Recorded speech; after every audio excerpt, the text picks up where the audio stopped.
Hello friends, about of the friends who watch my videos are not subscribed, and I would be really happy if you do so. Also, don't forget to hit the like button and leave your comments. Your interaction makes the content reach everyone and contributes to the growth of the channel. Thank you.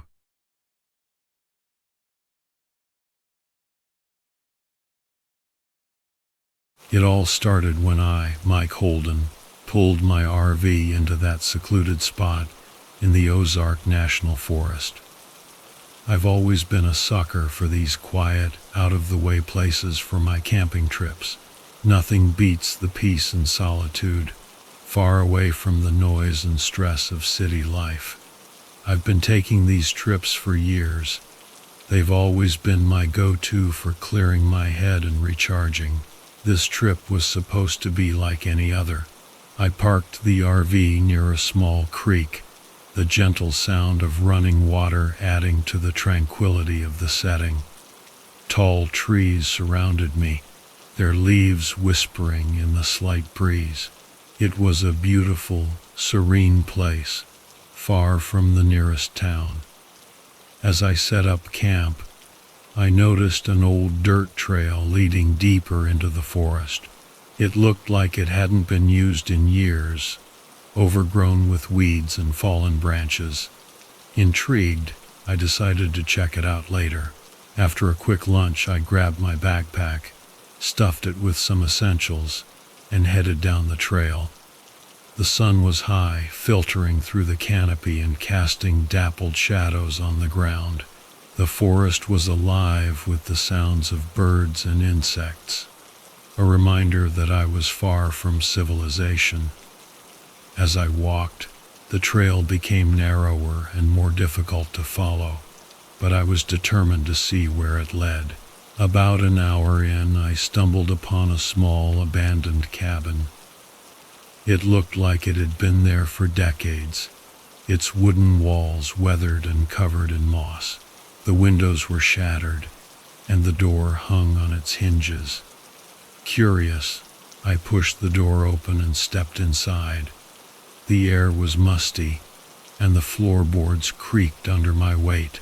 There wasn't much inside, just some old furniture, a rusted stove, and a few scattered papers. As I turned to leave, something caught my eye: a faded photograph pinned to the wall. It showed a group of people, probably from the 1970s, standing in front of the cabin. They all wore big smiles, except for one guy who stood off to the side, his face stern and serious. I decided to take the photo with me, thinking it might be interesting to learn more about the people who had once lived here. Back at the RV, I placed the photo on the small table and settled in for the evening. The sun was setting, casting a warm glow over the forest. I made a quick dinner, then sat outside with a beer, enjoying the peacefulness of the place. As darkness fell, I started a small campfire, the crackling flames adding to the cozy atmosphere. Later that night, as I was getting ready to sleep, I heard something unusual, a rustling sound coming from the woods. At first I thought it was just an animal, but the sound persisted, getting closer. I grabbed a flashlight and stepped outside, scanning the trees. The beam of light cut through the darkness, but I saw nothing. The rustling stopped, and everything was silent again. I shrugged it off and went back inside, locking the door behind me. The next morning, I woke up early and decided to hike further into the forest. The trail beyond the cabin was even less defined, but I was up for the challenge. As I trekked deeper, the forest seemed to close in around me. The air was cooler and the light dimmer. After a couple of hours, I came across an old, overgrown cemetery. The headstones were weathered and covered in moss, some of them leaning precariously. Most of the inscriptions were unreadable, but a few names and dates were still visible. One name caught my attention: Elias Thorne, 1925,119.78. I remembered the stern-faced guy from the photo. Could this be him? As I pondered the connection, I heard a branch snap behind me. I turned quickly, my heart racing. Standing there was a man, disheveled and dirty, with wild eyes that seemed to bore into me. He looked like he hadn't seen another person in years. I tried to speak, but he cut me off. "You shouldn't be here," he said, his voice raspy and low. "This place is cursed." I took a step back, unsure of what to do. The man's expression softened slightly and he sighed.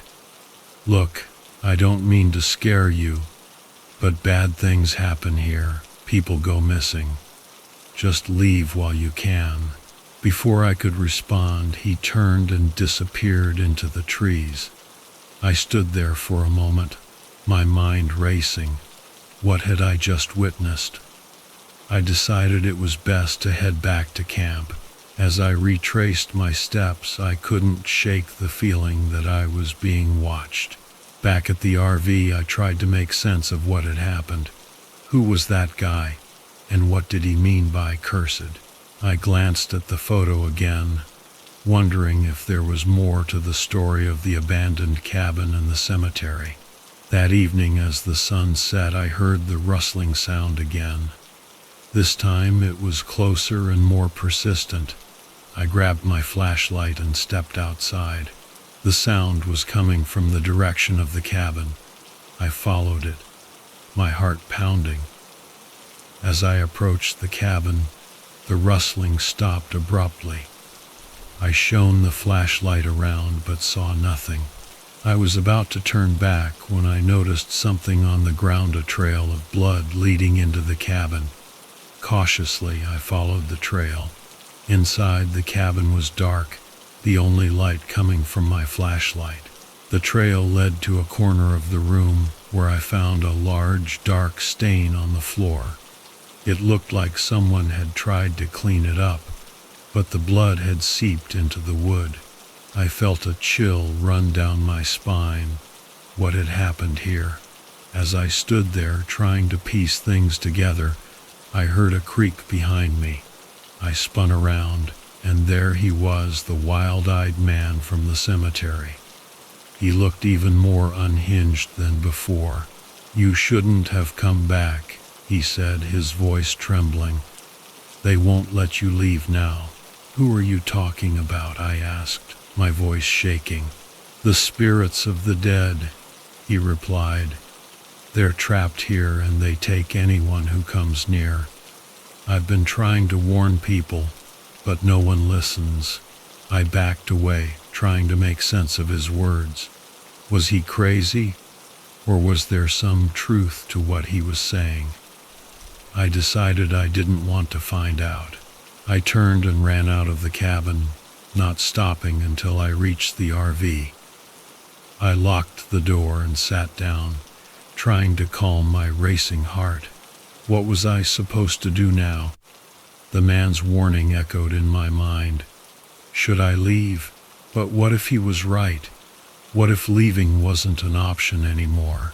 The rest of the night was uneventful, but I couldn't shake the feeling of unease. The next morning, I packed up my things and prepared to leave. As I drove away, I glanced in the rearview mirror and saw the wild-eyed man standing at the edge of the forest, watching me. I didn't stop until I reached the nearest town. I went straight to the local library and started researching the area. What I found was disturbing. There had been numerous reports of people going missing in the forest over the years. Most of them were never found. Some of the missing were linked to the abandoned cabin and the cemetery. The man I had met was identified as Daniel Hayes, a former park ranger who had gone missing himself over a decade ago. He was presumed dead, but it seemed he had been living in the forest all this time. As I delved deeper into the history of the area, I came across an old newspaper article. It told the story of a group of friends who had gone camping near the cabin in the 1970s. They were never seen again. The article included a photo of the group, and there he was, the stern-faced man from the photograph I had found in the cabin. His name was Elias Thorne, and he was believed to be the leader of the group.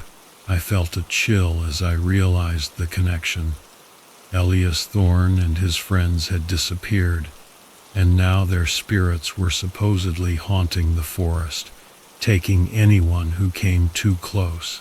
It sounded like something out of a horror movie, but the evidence was hard to ignore.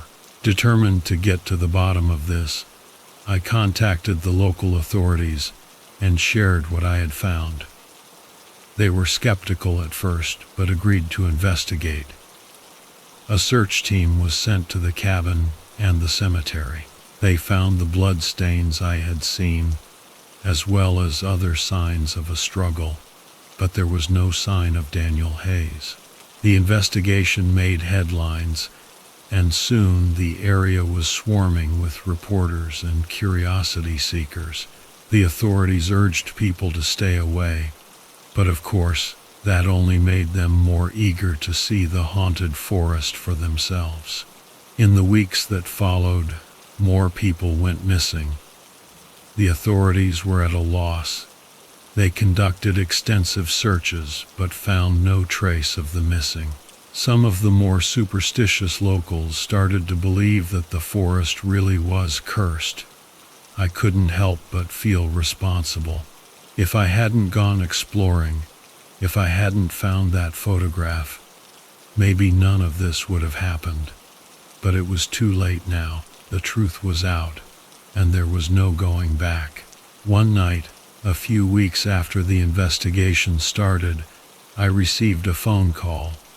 It was from Daniel Hayes. He sounded frantic, begging me to meet him at the cabin. He claimed he had found a way to lift the curse, but he needed my help. Against my better judgment, I agreed. I drove back to the forest, my heart pounding the whole way. When I arrived at the cabin, Daniel was waiting for me. He looked even more disheveled than before, his eyes wild with fear. "We have to perform a ritual," he said. "It's the only way to set the spirits free." I was skeptical, but I had come this far. I followed Daniel into the cabin, where he had set up a makeshift altar. He handed me a piece of paper with a strange incantation written on it. "Read this aloud," he instructed. "It's the only way." I hesitated, then began to read. The words felt strange in my mouth, but I pressed on. As I spoke, the air around us seemed to thicken, and a chill swept through the room. Suddenly, the ground began to shake, and a deafening roar filled the air. I looked at Daniel, who was now chanting along with me. His eyes closed and his face twisted in concentration. The shaking intensified, and I felt like the cabin was going to collapse. Just when I thought I couldn't take it anymore, everything stopped. The air was still, and the chill was gone. Daniel opened his eyes and smiled. "It's done," he said. "The spirits are free." I didn't know whether to believe him, but I was relieved that the ordeal seemed to be over. We left the cabin and walked back to my RV in silence. As I drove away, I glanced in the rear-view mirror one last time. The forest was quiet, and there was no sign of Daniel. I didn't look back. After that, I drove straight home and tried to put the whole experience behind me. But I couldn't shake the feeling that something had changed. The forest was no longer cursed, but it still held its secrets. In the months that followed, the reports of missing people stopped. The authorities closed the investigation, citing a lack of evidence. The forest was deemed safe again, and life returned to normal. But I knew better.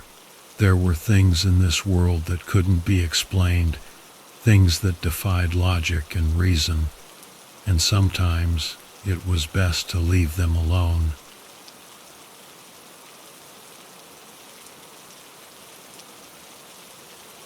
It was a muggy evening at Herman State Park, just about an hour's drive from the hustle of New York City. The park was a sanctuary of tranquility, a total 180 from the city's chaotic buzz. My buddy, Mark Jenkins, and I had planned this RV camping trip for weeks. We were both in desperate need of an escape. I was coming off a grueling project at work that had left me mentally fried, and Mark had just gone through a rough breakup. Nature seemed like the perfect antidote to our respective BS. We rolled into our campsite around 3:00 p.m., the sun still high in the sky. Herman State Park, with its sprawling woods and serene lakes, felt like a whole different planet. Our campsite was nestled between a dense cluster of trees and a clear, shimmering lake. We set up our RV, and Mark immediately broke out his fishing gear, while I took a moment to just breathe in the fresh air, soaking up the peacefulness that enveloped us. By 6:20 p.m., we had a decent haul of fish, and Mark was already prepping them for dinner. The smell of freshly caught fish sizzling over the campfire was intoxicating. As night fell, we sat around the fire, reminiscing about our college days and swapping stories. The camaraderie was soothing, the crackling fire adding a rhythmic backdrop to our conversation. Around 9:00 p.m., we noticed a faint rustling in the bushes nearby. We laughed it off, figuring it was just raccoons or some other nocturnal critters. But the noise persisted, growing louder and more deliberate. Mark and I exchanged uneasy glances. I grabbed a flashlight and shone it towards the noise. The beam revealed nothing but trees and shadows, yet the feeling of being watched was palpable. Trying to shake off the unease, we decided to turn in for the night. The RV was a cozy haven, and I quickly fell into a light, restless sleep. Around midnight, I was jolted awake by a sharp metallic clang. I sat up, heart pounding, and saw Mark already awake, peering out the small window. His face was pale. "Did you hear that?" I whispered. He nodded, his eyes wide with fear. It came from outside, near the back of the RV. I grabbed a flashlight and a hunting knife we had brought for emergencies. Mark and I cautiously stepped out of the RV, the cold night air biting at our skin. We circled around to the back of the vehicle, where the noise had originated. There, lying on the ground, was a bloody crowbar. The sight sent a chill down my spine. I scanned the area with my flashlight, but saw nothing. The forest was eerily silent. "We need to stay alert," Mark said, his voice trembling. "Someone's out there." We decided to stay up and keep watch, each taking shifts. During my shift, around 2 a.m., I heard soft footsteps approaching. My pulse quickened as I strained to see through the darkness. Then, a figure emerged from the shadows. It was a man, disheveled and wild-eyed, clutching a large knife. He stopped a few feet away, his gaze locked onto me. "Don't move!" I shouted, gripping the flashlight tightly. The man smirked, a disturbing calmness in his eyes. "You shouldn't be here," he said softly. "This is my land." Mark woke up and quickly joined me, holding the hunting knife. The stranger's eyes darted between us, assessing the situation. Without warning, he lunged at Mark. A struggle ensued, and I could see the glint of the knife in the moonlight. I rushed forward, slamming the flashlight into the man's head. He staggered, but it only seemed to infuriate him. The fight was brutal. Mark managed to disarm the man, but not before taking a deep gash to his arm. I tackled the stranger, pinning him to the ground. His eyes were wild, a mix of rage and desperation. Mark, bleeding and panting, tied the man's hands with a rope we had used to secure the campsite. We dragged him to the RV, locking him inside while we figured out our next move. Mark needed medical attention, but we didn't have a first aid kit. We used what we had, some cloth and water to clean and wrap the wound as best as we could. The man inside the RV started banging on the walls, screaming obscenities. "We need to get out of here," Mark said, wincing in pain. "And we need to call the cops." Our cell phones had no signal in the remote area. The nearest ranger station was miles away. We decided to drive the RV to a place with better reception. As we were about to leave, the man inside managed to kick open a window and crawl out. He sprinted into the woods, disappearing into the darkness. We didn't chase him. Our priority was getting Mark to safety and contacting the authorities. We drove through the winding roads, adrenaline pumping, until we finally reached a spot with cell service. I called 911, explaining the situation as best as I could. An ambulance and the police were dispatched to our location. Mark was taken to the hospital. His wound needed stitches, but thankfully wasn't life-threatening. The police took our statements and promised to search the area for the man. We later learned that he was a local recluse with a history of mental illness, known to the authorities but never deemed dangerous until now. The trip had started as an escape from our problems but had quickly turned into a nightmare. The peacefulness of Herman State Park now felt like a cruel joke. We never went back there. Mark recovered physically, but the memory of that night lingered, a stark reminder of how quickly things can go from serene to terrifying.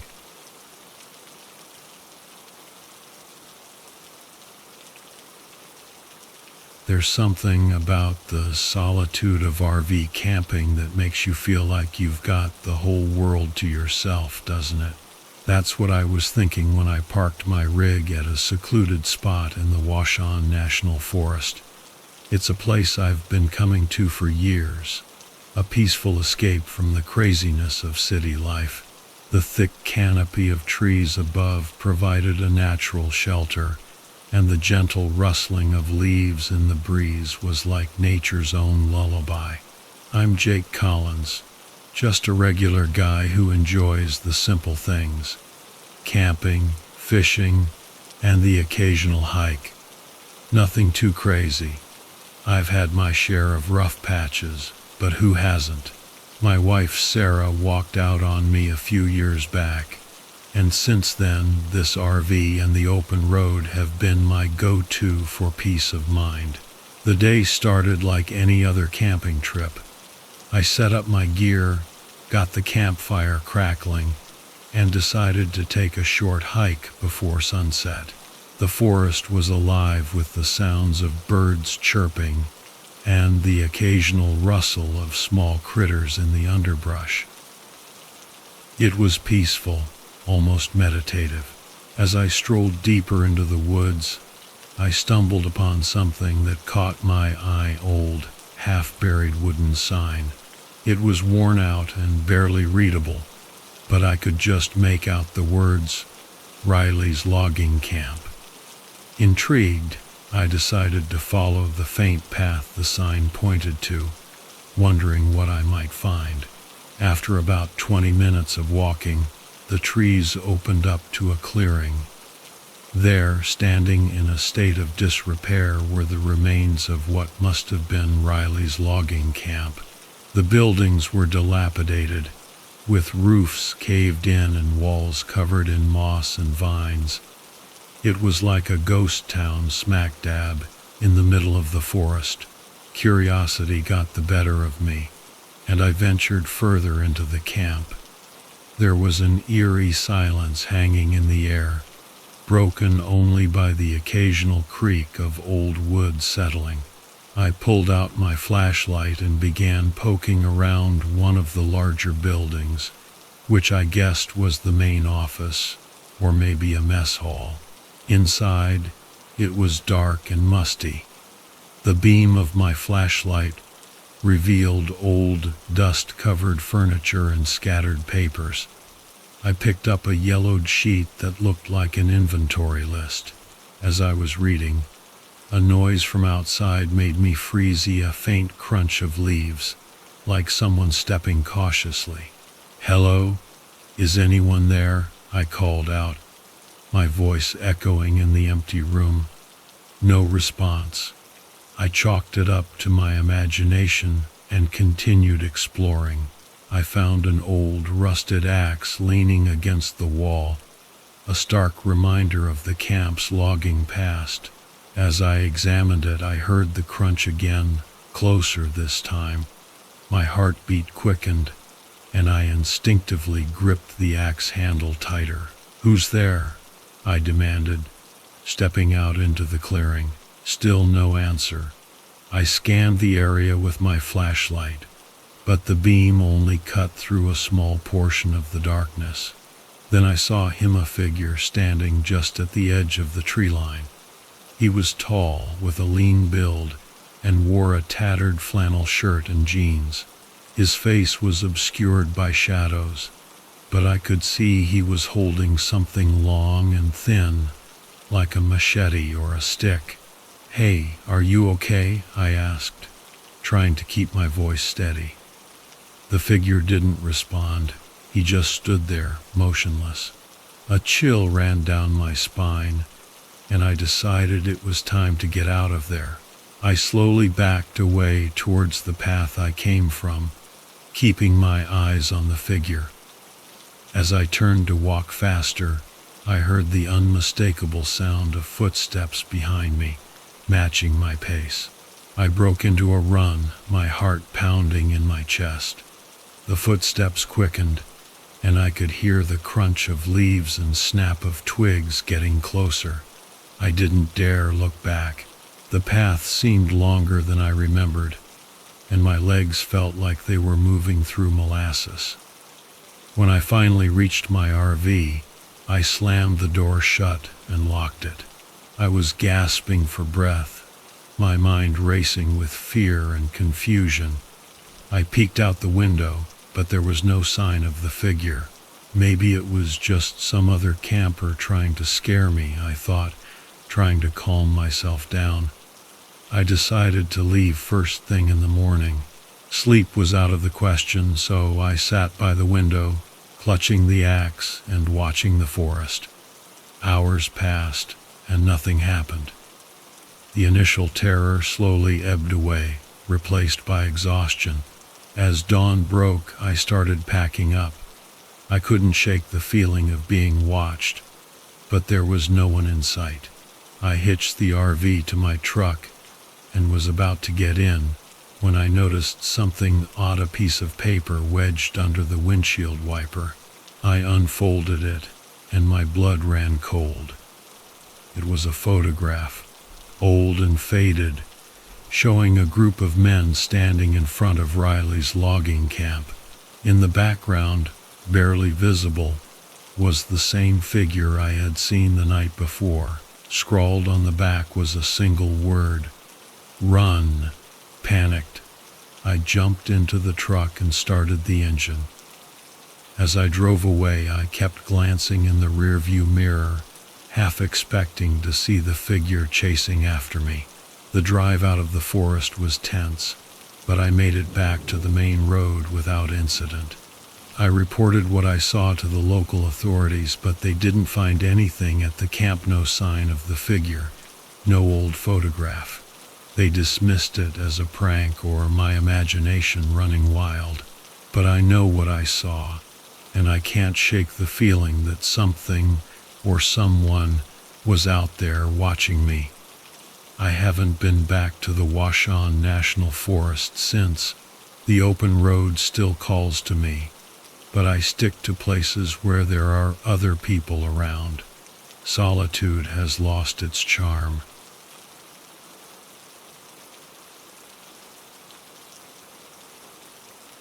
I woke up that morning with a knot in my stomach. Something about the quiet was off, the kind of silence that presses against your eardrums and makes your heart beat a little faster. My name's Ethan, and I'd driven out to the middle of nowhere in an RV, hoping to get some peace and quiet. Life had been a series of endless loops, a carousel of monotony that I desperately needed to step off of. I was tired of the rat race, the constant pressure to be on. My job at the marketing firm had been soul-crushing, and I needed a break from it all. The campsite was perfect, nestled in the thick woods of northern Michigan. It was isolated enough that you couldn't hear any traffic, just the occasional chirp of birds and the rustle of leaves. I had my chair set up by the fire pit, and coffee was brewing on the small stove inside the RV. My routine always started with a morning hike. The path I'd chosen was well-trodden but still wild, the kind where you could easily believe you were the first person to step foot there in years. As I wandered deeper into the forest, sunlight filtered through the dense canopy, casting dappled shadows on the ground. The air was fresh, with that earthy smell that only a forest can have. I was about an hour into my hike when I stumbled upon an old, dilapidated cabin. It was the kind of place you see in horror movies, but there was something oddly compelling about it. The door hung off its hinges, and the windows were shattered, giving it a skeletal look. Curiosity got the better of me, and I decided to take a closer look. The inside of the cabin was covered in a thick layer of dust and cobwebs. Old, decaying furniture was strewn about, and papers littered the floor. I bent down to pick up a yellowed piece of paper. It seemed to be a letter. It was hard to make out the faded ink, but I could just decipher a few words. "No way out. They won't let me leave. Please help." A chill went up my spine that had nothing to do with the cool air. Suddenly, a noise from outside caught my attention, a low rustling, like something or someone was moving through the underbrush. I stuffed the letter into my pocket. Stepping outside, I looked around, but saw nothing. The forest was eerily quiet again. I decided it was time to head back to the RV. The uneasy feeling had returned, stronger than before. As I retraced my steps, I couldn't shake the feeling that I was being watched. I sped up my pace, eager to get back to the safety of my campsite. When I arrived, I found the RV door slightly ajar. I was sure I had closed it before leaving. My heart hammered in my chest as I cautiously stepped inside. Everything seemed normal at first glance, but then I noticed the coffee pot was smashed on the floor, and the contents of my backpack were scattered around. Someone had been here. I grabbed the hunting knife I always kept in the RV and stepped back outside, scanning the area for any signs of movement. The woods around me seemed to close in, the trees looming like silent sentinels. That's when I saw him, a man standing at the edge of the clearing watching me. He was tall and gaunt, with wild hair and a beard that looked like it hadn't been trimmed in years. His clothes were tattered, and his eyes were fixed on me with a disturbing intensity. "Who are you?" I shouted, gripping the knife tighter. He didn't respond, just stood there staring. Then slowly he turned and disappeared into the woods. I felt a surge of anger and fear. Who the hell was this guy, and what did he want? I wasn't about to let some creep ruin my escape from reality. I decided to follow him, keeping my distance but staying close enough to keep him in sight. The man moved quickly through the forest, almost as if he knew it like the back of his hand. I struggled to keep up, branches slapping against my face and thorns scratching my arms. After what felt like hours, we arrived at another clearing, this one dominated by a large, ominous-looking structure. It was an old warehouse, abandoned and overgrown with ivy. The man slipped inside through a broken window, and I cautiously followed. The interior of the warehouse was dark and musty. The air was thick with the smell of mold, decay, and something else, something metallic, like old blood. I could hear the sound of footsteps echoing off the walls. As my eyes adjusted to the dim light, I saw him again, standing at the far end of the room. "Why are you following me?" he asked, his voice echoing in the cavernous space. "I should be asking you the same thing," I replied, trying to sound more confident than I felt. "What do you want from me?" He let out a low, humorless laugh. "You shouldn't have come here. This place isn't for people like you." I felt a surge of defiance. "And what exactly is this place?" He didn't answer. Instead, he turned and walked deeper into the warehouse. I hesitated for a moment before following him. We navigated through a maze of corridors and rooms, each one more dilapidated than the last.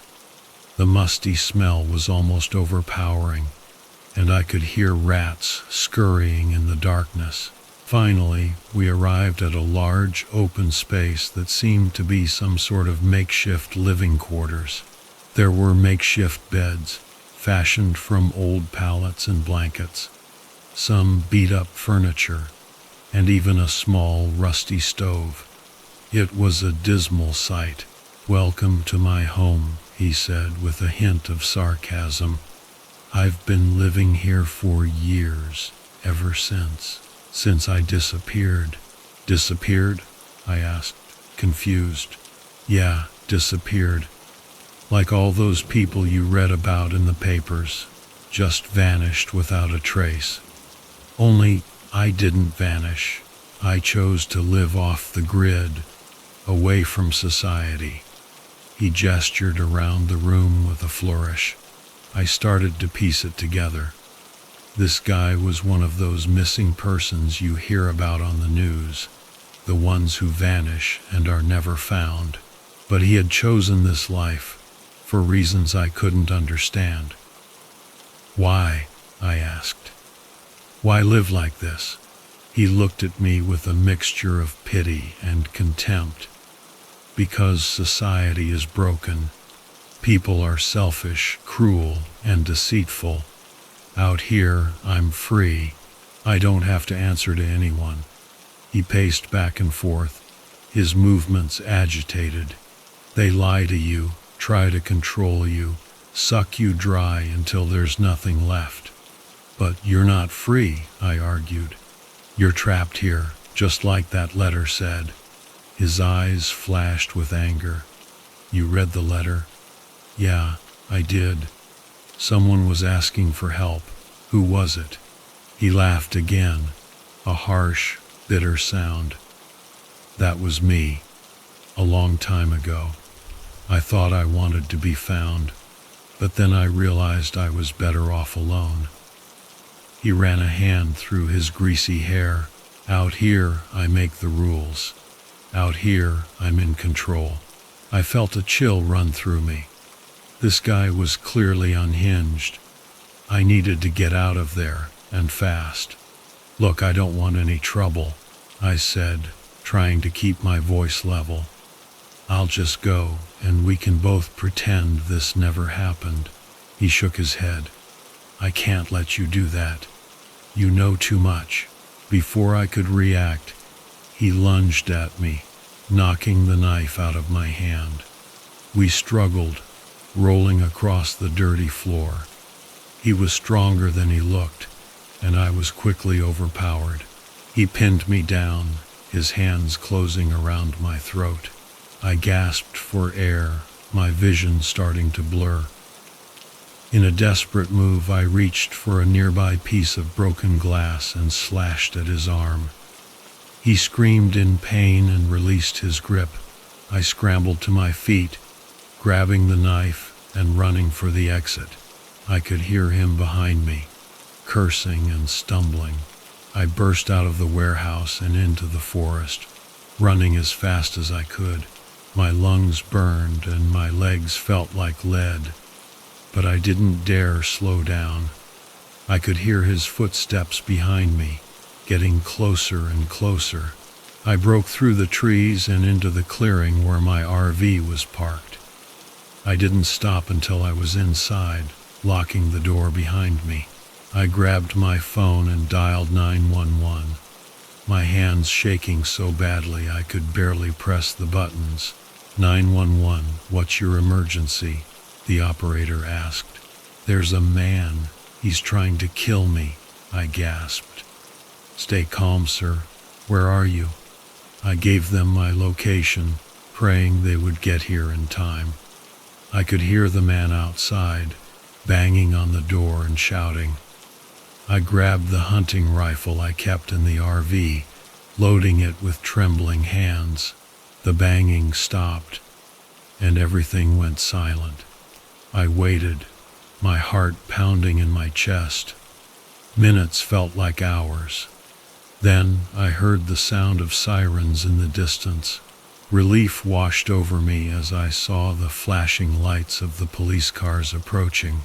The officers quickly surrounded the RV, weapons drawn.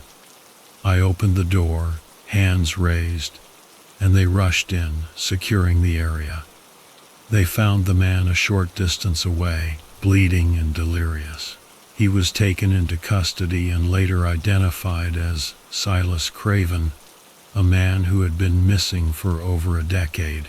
The police found evidence of his crimes in the warehouse, the remains of several missing persons who had met a gruesome end at his hands. The story made headlines, and I was hailed as a hero for helping to bring him to justice. As the days went by, I couldn't shake the feeling of unease. The forest, which had once been a place of solace, now felt like a place of nightmares. I knew I'd never come back here, but I couldn't forget what happened. Silas Craven had chosen his isolation, but it had driven him to madness, and I had stumbled into his dark world by chance. The authorities cleaned up the site, and the remains were identified and returned to their families. Life went on, but I was forever changed by that encounter. The scars on my neck were a constant reminder of how close I had come to death. In the end, I realized that sometimes the monsters we fear aren't hiding in the dark. They're right there in plain sight, wearing the face of a man who just wanted to be left alone. And sometimes, the only way to survive is to fight back, no matter how terrifying the odds.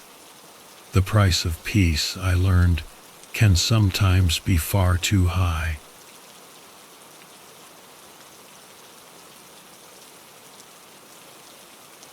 Have you ever felt completely alone in the world, even when you're surrounded by nature's beauty? That was me last weekend. I was out in the middle of nowhere with my RV, parked beside Whisper Lake. I thought it was going to be a peaceful escape from the city, but it turned into something else entirely. I'm Sam Riley, a pretty straightforward guy with a love for the outdoors. When the noise and chaos of city life get too much, I hit the road in my RV, searching for solitude and a bit of adventure. This trip was no different. Or at least that's what I thought at first. I arrived at the campsite late in the afternoon. The sky was painted in hues of orange and pink. The lake was calm, reflecting the sky like a mirror, and the surrounding hills were dotted with sagebrush and juniper. It was the perfect spot to unwind. I set up camp, got a fire going, and cracked open a cold beer, feeling the tension of city life melt away. As night fell, the area became eerily quiet. The only sounds were the crackling of my fire and the occasional hoot of an owl. I didn't mind. The stillness was what I was there for. After dinner, I settled into my camping chair, staring into the flames and letting my mind wander. That's when I heard the first sound, a faint rustling in the bushes nearby. At first, I didn't think much of it. Probably just a rabbit or some other small animal. But the rustling continued, growing louder and more insistent. I grabbed my flashlight and aimed it toward the noise, but saw nothing. The beam of light cut through the darkness, illuminating only the dense underbrush. "All right, Sam," I muttered to myself. "It's just nature. No need to freak out." Still, I couldn't shake the uneasy feeling. I decided to turn in early, locking the RV doors behind me and double-checking the windows. It was an old habit from growing up in a rough neighborhood. Always be cautious. I fell into a restless sleep, waking up several times to the sound of something moving outside. Each time I'd lie there, heart pounding, listening intently. But the noise would stop as soon as I was fully awake, leaving me to wonder if it was all in my head. Around 3:00 a.m., I was jolted awake by a loud thud against the side of the RV. My heart raced as I reached for the baseball bat I kept under the bed. I crept to the window and peered out, but saw nothing but darkness. Whatever had hit the RV was gone, if it had been there at all. Determined to get some sleep, I climbed back into bed, clutching the bat like a security blanket. Just as I was drifting off, I heard the distinct sound of footsteps outside, slow, deliberate footsteps crunching on the gravel. My breath caught in my throat as I listened, counting each step. Whoever it was, they were circling the RV. My mind raced with possibilities. Maybe it was a park ranger doing a late-night patrol, but why wouldn't they announce themselves? And why would they be walking so slowly, almost menacingly? I decided I had to confront whoever it was. I grabbed the bat and flashlight and slowly opened the door, stepping into the cool night air. The footsteps stopped as soon as I emerged. I scanned the area with the flashlight, the beam sweeping across the silent landscape. "Who's there?" I called out, my voice echoing in the stillness. No response, just the oppressive silence and the chill creeping up my spine. I took a few steps away from the RV, shining the light into the bushes and trees. Nothing. Just when I was about to turn back, I saw a glint of something metallic near the edge of the lake. I approached cautiously, the bat gripped tightly in my hand. As I got closer, I realized it was a knifey, a large, menacing-looking hunting knife with a serrated edge half buried in the mud. I picked it up, turning it over in my hands. It was covered in dried blood. My stomach churned. What the hell was going on? I scanned the area again, but there was still no sign of anyone. Feeling a surge of paranoia, I decided to head back to the RV and lock myself in until morning. As I turned to leave, something caught my eye, a flash of movement in the trees. I swung the flashlight around, catching a glimpse of a figure disappearing into the shadows. My heart pounded as I realized I wasn't alone out here. Someone was watching me. I sprinted back to the RV, slamming the door shut and locking it. I checked the windows again, making sure everything was secure. Then I sat there, bat in hand, waiting for the dawn. The rest of the night passed in a tense, sleepless haze. Every creak, every whisper of wind set my nerves on edge. But there were no more noises, no more footsteps, just the suffocating silence. When the first light of dawn crept through the windows, I breathed a sigh of relief. I packed up my things as quickly as I could, eager to get the hell out of there. As I drove away, I couldn't shake the feeling that I was being watched. I didn't go to the police. What would I tell them? That I found a bloody knife and heard some noises in the dark? They'd think I was crazy. Maybe I was. A few weeks later, I saw a news report about a missing hiker in the same area. They found his body near the lake, stabbed to death with a hunting knife. The description of the knife matched the one I found. I felt a cold dread settle in my gut. I don't go RV camping anymore. The peace and solitude I once craved now feel like a distant memory, tainted by the horror of that night. I stick to crowded campgrounds and well-lit trails. Maybe it's paranoid, but I can't shake the feeling that whoever was out there is still watching, waiting for their next victim. Sometimes, late at night, I can still hear those footsteps, slow and deliberate, echoing in the silence, and I wonder if they're getting closer. I wonder if he's coming for me next.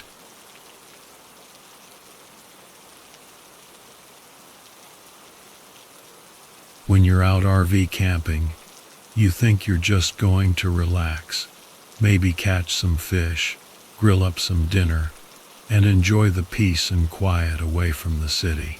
But sometimes things don't go as planned. I should have known when my old RV sputtered and died just 10 miles from the nearest town, but I managed to fix it. At least I thought I did. The campgrounds were nestled deep in the forest of the Pacific Northwest, miles away from the nearest human settlement. Perfect for a getaway, I thought. My name's Ben, by the way, and I've always enjoyed the solitude that comes with the wilderness. I've dealt with my share of hardships, including a messy divorce that left me craving isolation. My job as a software developer was burning me out, and the constant pressure to be connected was suffocating. This trip was supposed to be a break from the chaos. I parked the RV at a secluded spot beside a tranquil lake, surrounded by dense trees. The water was clear, reflecting the towering pines and the sky above. It was beautiful, serene, and entirely off the grid. I unpacked, set up a fire pit, and got ready to spend the day fishing. Around mid-afternoon, a guy wandered into my camp. He was tall, broad-shouldered, and his clothes looked like they hadn't seen a washer in a good while. His name was Caleb. Caleb said he was hiking through the area and had lost his way. He seemed friendly enough, although a bit scruffy. I offered him some water and a sandwich, and we got to talking. Caleb mentioned he was looking for a place called Devil's Gorge. The name alone should have been a red flag, but I figured it was just some local hiking spot with a dramatic name. He said he was a nature enthusiast, but the more we talked, the more I realized he knew less about the wilderness than he let on. His questions were off, like he was trying to learn more about me than the area.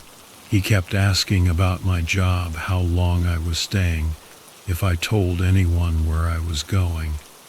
Red flags were waving, but I tried to ignore them. We shared a few beers, and before I knew it, the sun was setting.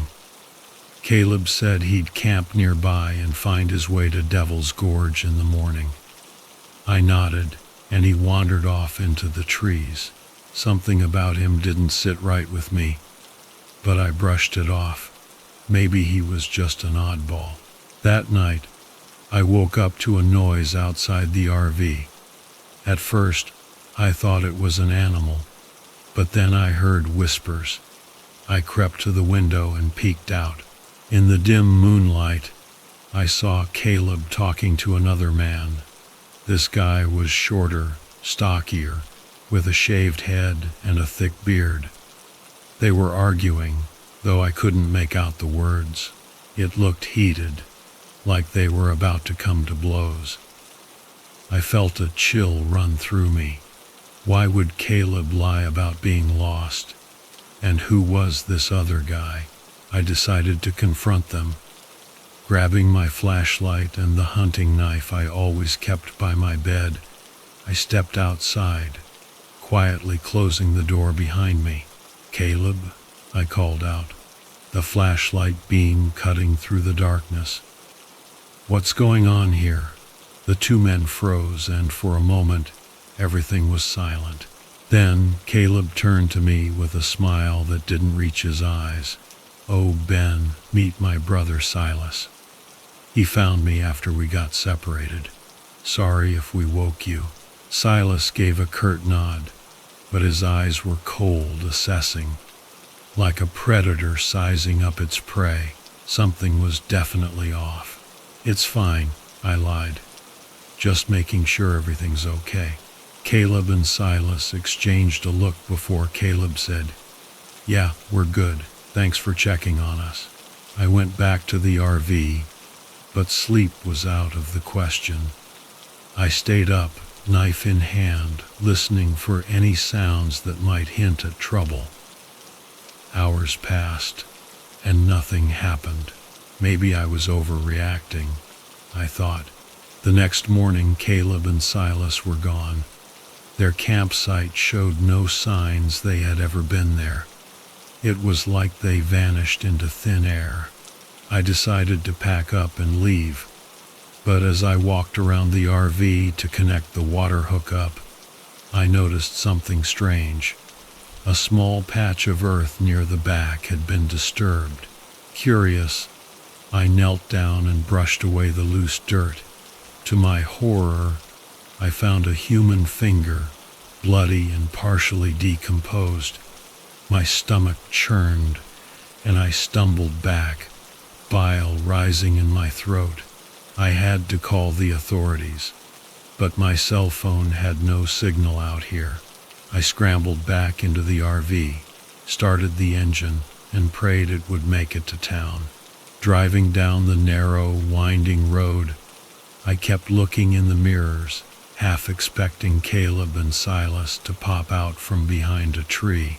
When I finally reached town, I headed straight for the sheriff's office.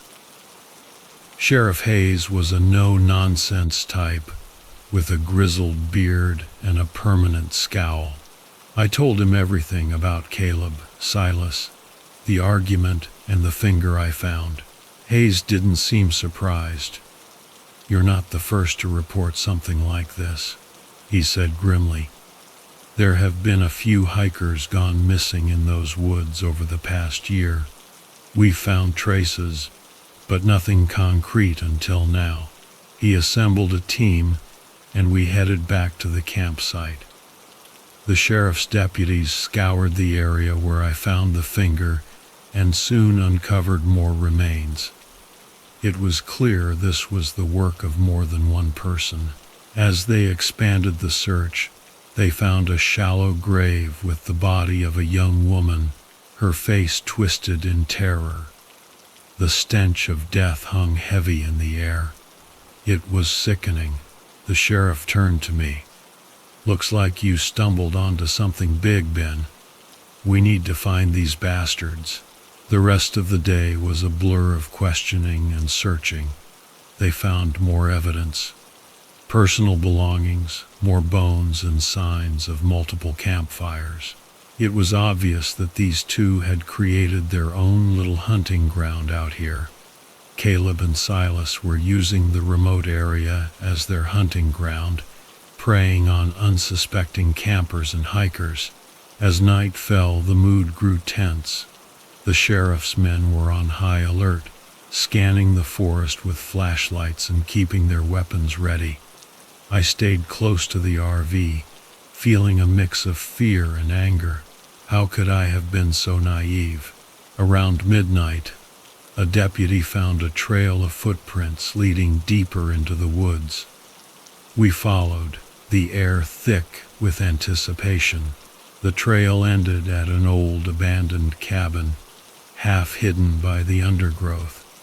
The wood was rotting, and the windows were long gone. It looked like something out of a nightmare. The sheriff signaled for silence, and we approached cautiously. Inside, the cabin was a scene of horror. Bloodstains on the floor, makeshift restraints fashioned from rope and wire on the walls, told a gruesome story. The stench of decay was overpowering, mixed with the coppery tang of blood. We moved through the rooms, checking for any signs of life. Then we heard a faint rustling from the back room. Guns drawn, we burst in, finding Caleb and Silas huddled over a map, planning their next move. They looked up, shocked, and in that split second, I saw the madness in their eyes. "Drop the weapons!" the sheriff yelled. But instead of complying, Caleb lunged at us, a wild look on his face. Shots rang out, and he collapsed, clutching his chest. Silas tried to run, but he didn't get far.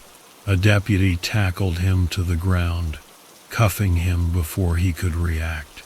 Caleb was dead, but Silas was alive, spitting curses and struggling against the deputies as they dragged him out. He glared at me, his eyes filled with pure hatred. "This ain't over," he hissed. "You'll see." The authorities combed the area for more evidence and identified more victims from the belongings found in the cabin. It was clear that Caleb and Silas had been at this for a while. The sheriff thanked me for coming forward and assured me that Silas would face justice. I left the campsite the next day, my mind reeling from the ordeal.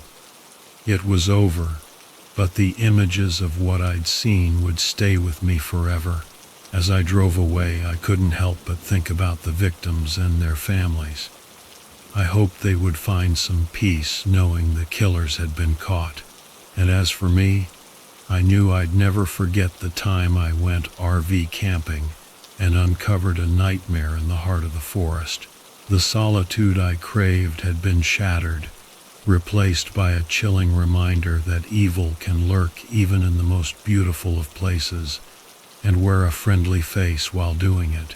The memory would forever haunt me, a stark reminder that sometimes the greatest dangers are the ones we never see coming.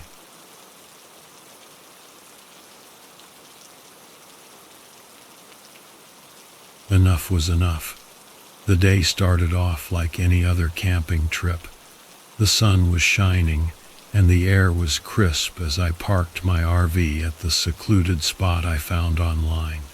I'd been through some tough times lately, a bad breakup, and a job that was slowly sucking the life out of me. This trip was supposed to be my escape.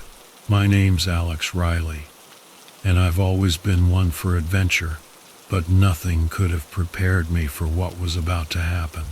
As I set up camp, I noticed how quiet it was. Not the usual kind of quiet you get in the woods, but an unsettling stillness, the kind that makes you question if you're really alone. I shrugged it off, attributing it to the remoteness of the location. After all, that was the whole point of coming out here, to get away from everything. The campsite was perfect, nestled between tall pine trees with a clear view of the mountains. I unpacked my gear, set up a chair by the fire pit, and cracked open a cold beer. It felt good to relax, to breathe in the fresh air, and let the stress melt away. The scent of pine needles and damp earth filled my nostrils. It was exactly what I needed. By late afternoon, I decided to take a hike. I had a map of the area and figured a short walk would be a good way to explore. As I walked, I noticed strange markings on some of the trees. They looked like carvings, but not the usual kind you'd expect from other campers. These were symbols I couldn't recognize, like some kind of ancient, twisted alphabet. They gave me the creeps, but curiosity got the better of me, and I snapped a few pictures with my phone. The trail led me to a small, abandoned cabin. It was old and falling apart, but something about it drew me in. I pushed the creaky door open and stepped inside. The air was thick with dust and the faint, musty smell of decay, and the floorboards groaned under my weight. I found an old journal on a table, its pages yellowed and brittle. Flipping through it, I saw entries dating back decades. Most of it was mundane, everyday stuff, but the last few pages detailed strange occurrences, noises in the night, missing livestock, and mysterious figures seen in the woods. A shiver ran down my spine, and I decided it was time to head back to camp. As I stepped out of the cabin, I felt like I was being watched. I glanced around, but saw nothing. The sun was beginning to set, casting long shadows through the trees. I quickened my pace, eager to get back before dark. When I returned to the campsite, I was greeted by an eerie silence. No birds, no rustling leaves, just silence. I brushed off the unease and started a fire. The flames danced and crackled, providing a comforting light against the encroaching darkness. I cooked some dinner and settled in for the night, but the feeling of being watched persisted. I kept my eyes on the tree line, half expecting someone or something to emerge. Hours passed, and the fire began to die down. Just as I was about to call it a night, I heard a rustling sound behind me. I turned quickly, my flashlight piercing the darkness. There, just beyond the reach of the light, I saw a figure tall, thin, and almost ghostly in appearance. My heart raced as I called out, "Who's there?" The figure didn't respond. It just stood there, watching me. I grabbed a nearby stick and tossed it in the direction of the figure. It didn't move or make a sound. I felt a surge of anger mixed with fear. "Hey, this isn't funny. Show yourself." Slowly, the figure stepped into the light. It was a man, but his face was hidden by a hood, casting his features in deep shadow. He didn't say a word, just stood there, staring at me. I felt a cold sweat trickle down my back. "What do you want?" I demanded. He finally spoke, his voice low and raspy, sending a chill down my spine. "You shouldn't be here." Before I could respond, he turned and vanished into the woods. I sat there, stunned and terrified. What had I stumbled into? I didn't sleep much that night, my mind racing with thoughts of the hooded man and the strange symbols. Morning came, and with it, a sense of determination. I wasn't about to let some weirdo ruin my trip. I decided to investigate further. Maybe it was just a local trying to scare me off. I packed a bag with some essentials and headed back to the cabin. The trail felt different in the daylight, less ominous but still unsettling. When I reached the cabin, I noticed something I hadn't seen before: fresh footprints around the perimeter. They weren't mine, and they were too large to be from any animal I knew of. Inside the cabin, I found more clues. The journal mentioned a hidden cellar, so I started searching. It didn't take long to find a trapdoor under a tattered rug. I hesitated for a moment before opening it. The cellar was dark and damp, a single ladder leading down. I climbed down cautiously, my flashlight cutting through the darkness. The air was musty, and the walls were lined with shelves filled with dusty jars and old tools. It smelled like dirt and something else, something metallic that made my stomach clench. At the far end of the cellar, I found a locked door. My curiosity piqued. I rummaged through the tools and found a rusty crowbar. It took some effort, but I managed to pry the door open. Inside was a small room with a single table and chair. On the table lay a map, similar to the one I had, but marked with more of those strange symbols. There were also photographs, blurry images of people in the woods, including the hooded man from the night before. They looked terrified. Some were tied up. It was sickening. Suddenly, I heard footsteps above me. My heart pounded as I turned off my flashlight and pressed myself against the wall. The trapdoor creaked open, and a beam of light swept the room. I held my breath, praying I wouldn't be discovered. The light lingered for a moment before the trapdoor closed again. I waited a few minutes before daring to move.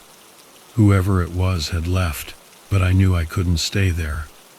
I gathered the photos and map, then climbed back up and made my way out of the cabin. Back at my campsite, I packed up quickly. I had to get out of there and report what I'd found. But as I was loading the RV, I heard a familiar voice. Going somewhere? I spun around to see the hooded man, this time accompanied by two others. They were blocking my path, their expressions cold and menacing. One was huge, with hands like shovels, the other wiry, but they both looked like they could handle themselves. "You found something you shouldn't have," the hooded man said. His voice seemed closer this time, and I could see a glint of something metallic in his hand. A hunting knife.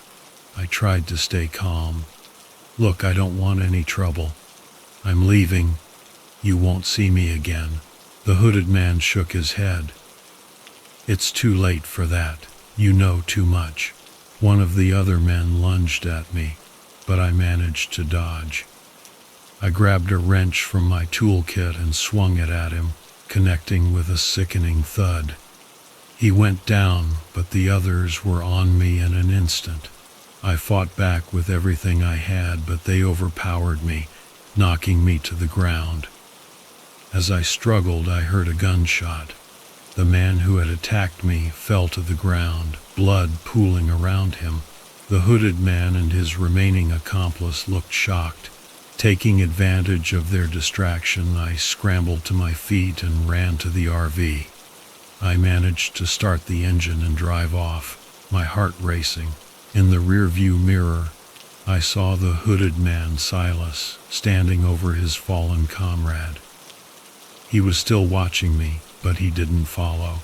I drove straight to the nearest town and found a police station. I reported everything: the hooded man, the symbols, the photos, and the attack. The officers took my statement and sent a team to investigate. A few days later, I received a call from the police. They had found the cabin and the cellar, just as I described. The symbols matched those in a series of unsolved cases involving missing persons in the area.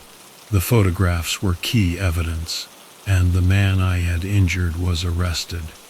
The hooded man, however, had disappeared without a trace. The police assured me they were doing everything they could to find him, but I knew deep down that he was still out there, somewhere in those woods, watching and waiting. I couldn't shake the feeling of being followed. Every noise, every shadow set me on edge, but I refused to let fear control me. I went back to my normal life, determined to move on. Months passed, and the memory of that night began to fade. But every now and then, when I'm alone in the dark, I think about the hooded man and those strange symbols, and I wonder if he's still out there, watching, waiting for the right moment to return. The woods hold their secrets close, and some mysteries are best left unsolved. And sometimes, the escape we seek turns out to be the very thing we need to escape from.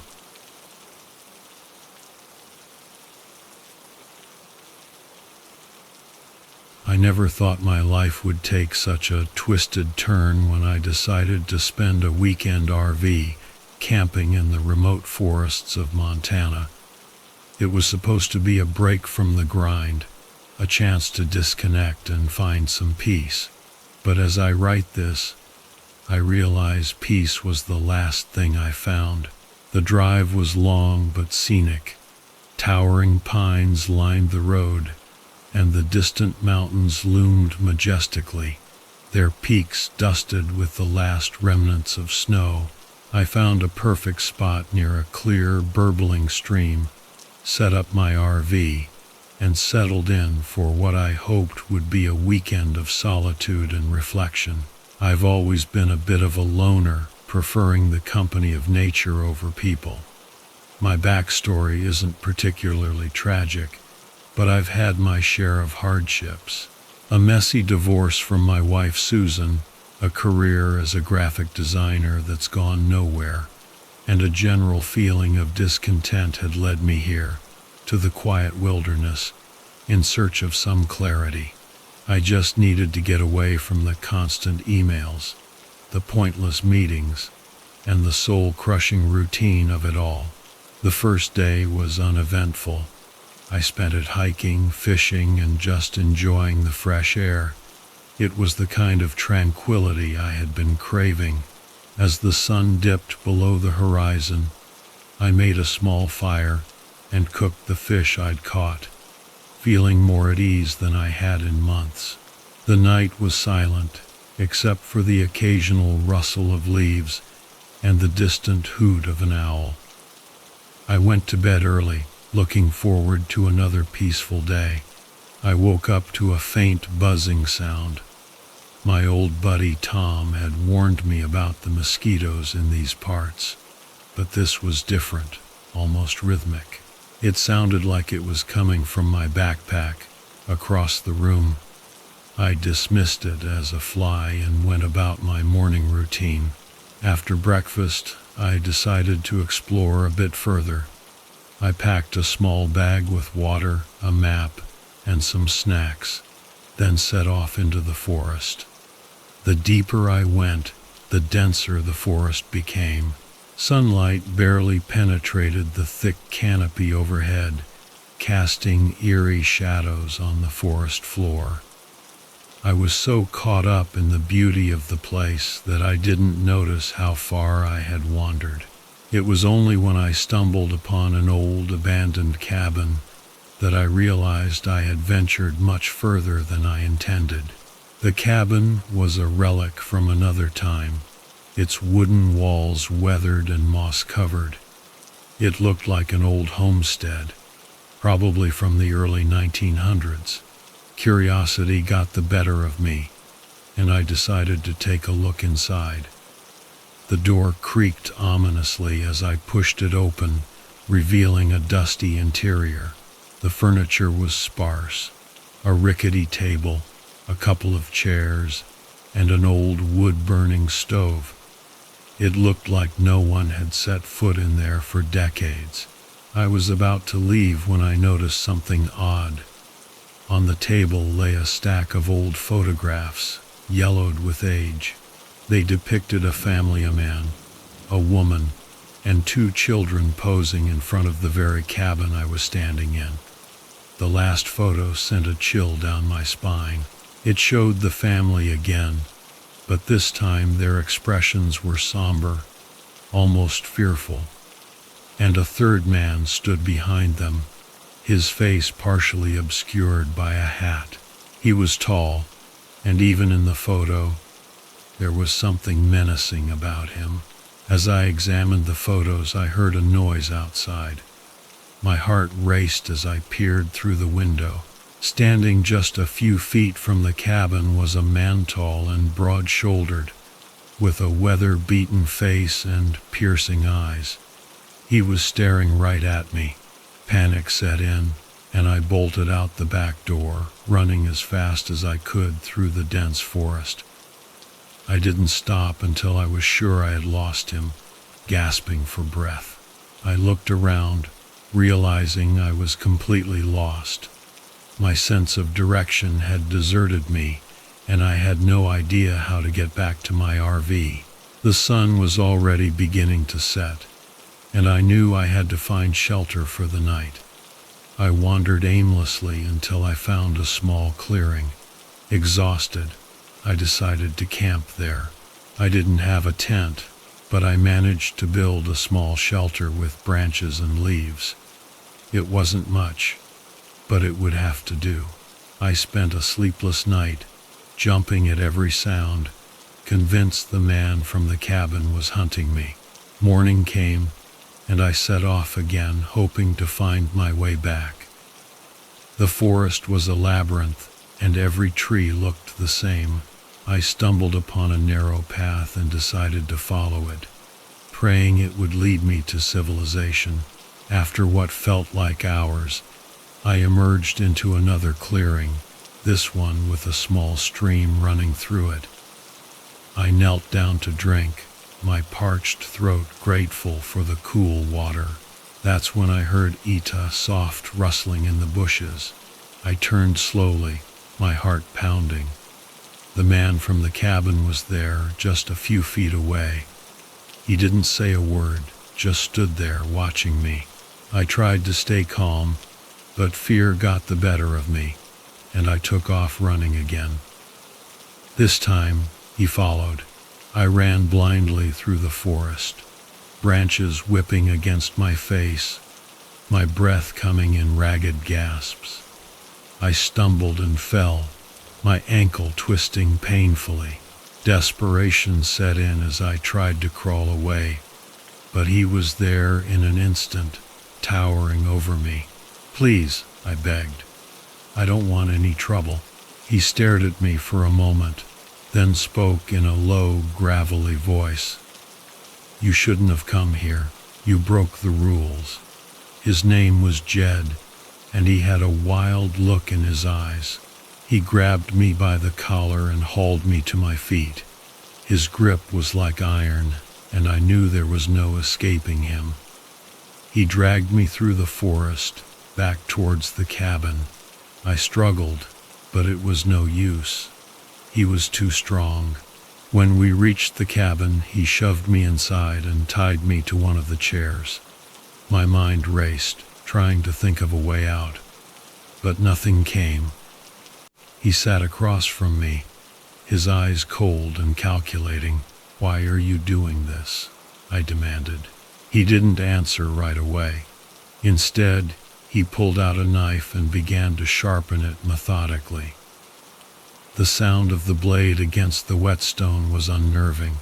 "People come here looking for peace," he finally said, his voice flat and emotionless. "But this place, it has its own rules. You broke them." He nodded towards my backpack. "Snooping around where you don't belong." I didn't understand what he meant, but it was clear he wasn't going to let me go. Hours passed, and he kept me there, bound and helpless. I could hear the faint, rhythmic buzz, buzz, buzz of my phone vibrating in my bag, but it was out of reach. It was maddening. Jed occasionally left the cabin, but he always returned, watching me with those unblinking eyes. As night fell, I heard voices outside. 2 men entered the cabin, both as rough and menacing as my captor. They spoke in hushed tones, their words a blur of threats and plans. I realized with growing horror that I wasn't the first person they had done this to. "We need to move him," one of them said. cops might start looking, my heart sank.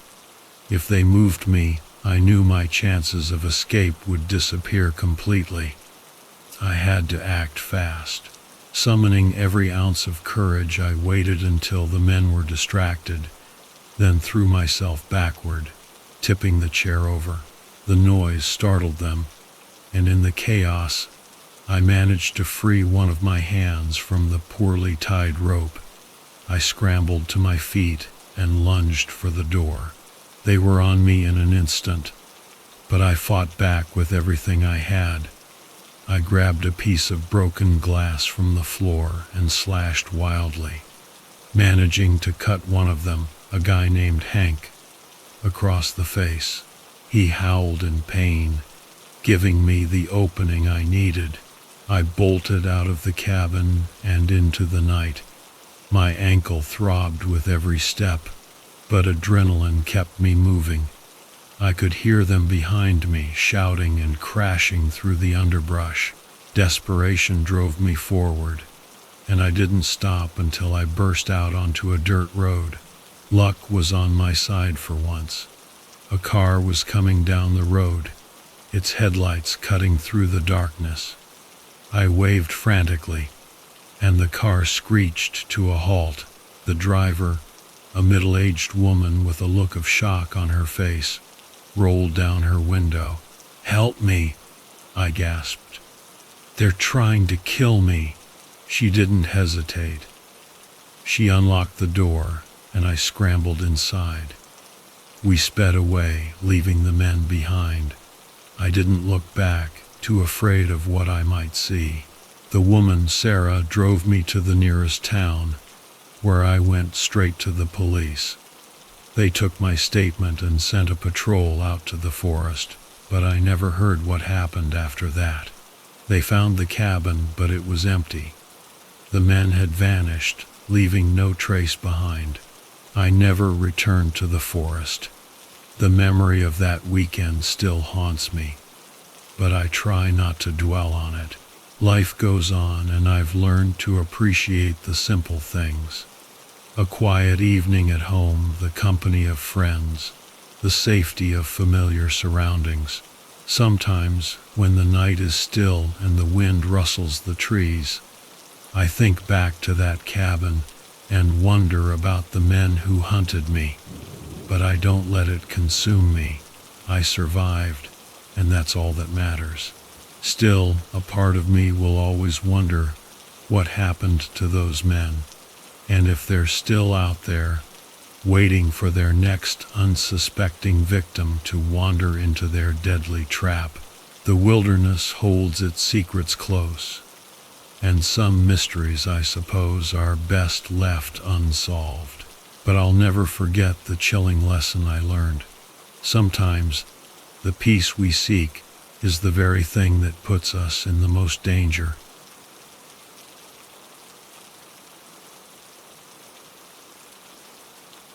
The first thing I noticed about the RV park was how empty it was.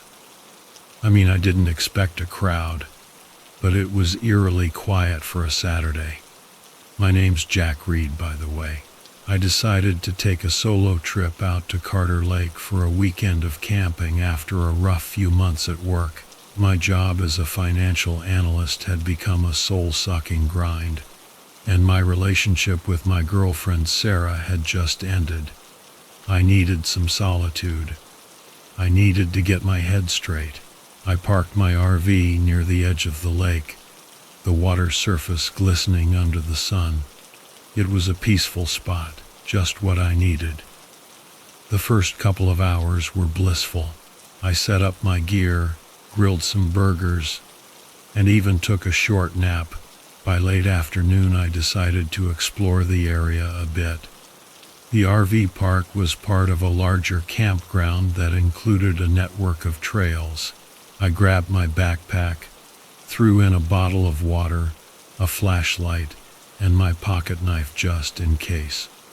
I'm not one to get lost easily, but it's always good to be prepared. The trail was well marked initially, but as I ventured deeper into the woods, the path became less clear. Trees towered overhead, their branches forming a dense canopy that blocked out most of the sunlight. The air grew cooler, and the sounds of the forest seemed to amplify. I must have walked for an hour when I stumbled upon a clearing. There I saw an old, abandoned cabin. The wood was rotting, and the windows were shattered. It looked like it hadn't been touched in decades. It had that creepy, forgotten look that just begs you to poke around. Curiosity got the better of me. I approached the cabin, stepping over broken planks and avoiding rusty nails. The door creaked loudly as I pushed it open. Inside it was dark and musty. I shone my flashlight around, revealing a dusty old table, a couple of broken chairs, and a fireplace filled with cobwebs. The air smelled of damp earth and decay. I was about to leave when something caught my eye: a stack of papers on the table. They looked like old letters, yellowed with age. I picked one up and read it. The letter was dated 1975 and talked about someone named Miles Corbin who had gone missing around the lake.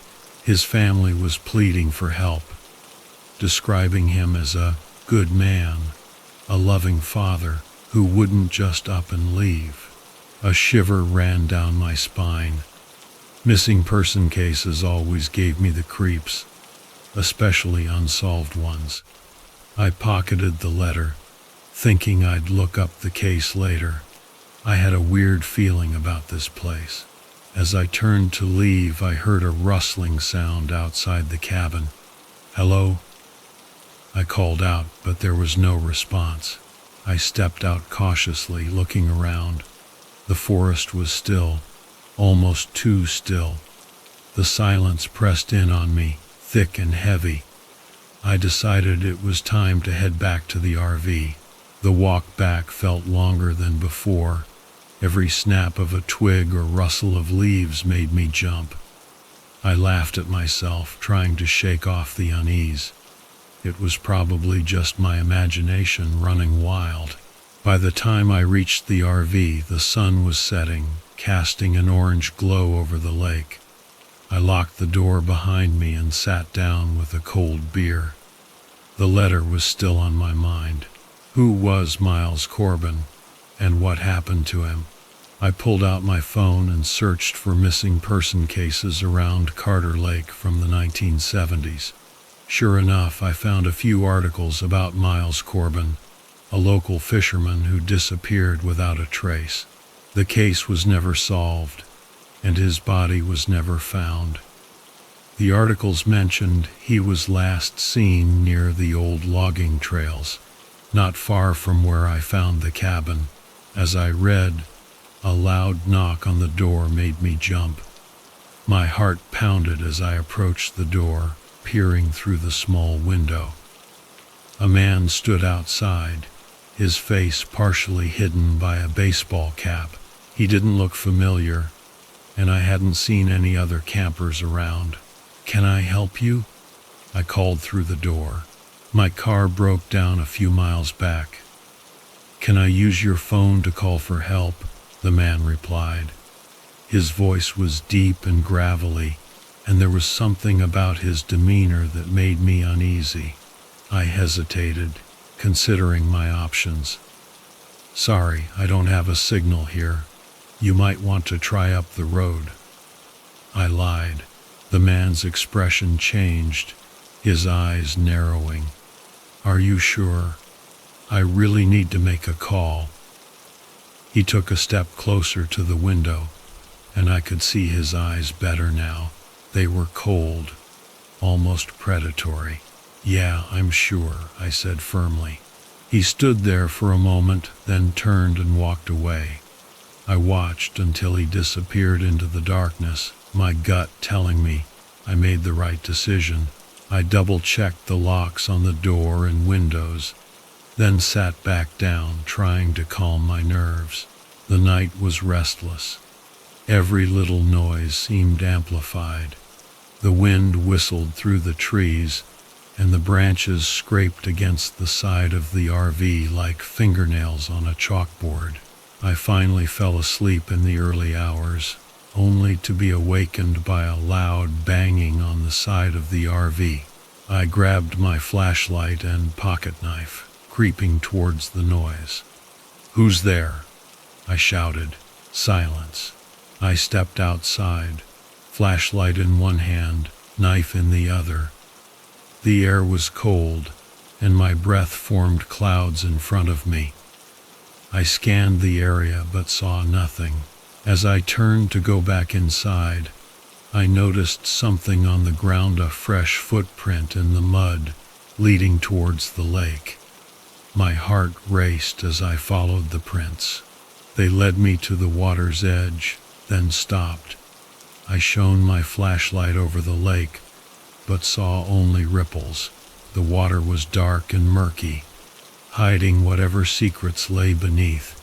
I felt a presence behind me, but before I could react, something hit me hard on the head. The world went black. I woke up to a splitting headache, lying on the cold ground. The sun was rising, casting a pale light over the lake. I struggled to my feet, realizing my pocket knife was gone. Panic set in as I looked around, but there was no sign of the attacker.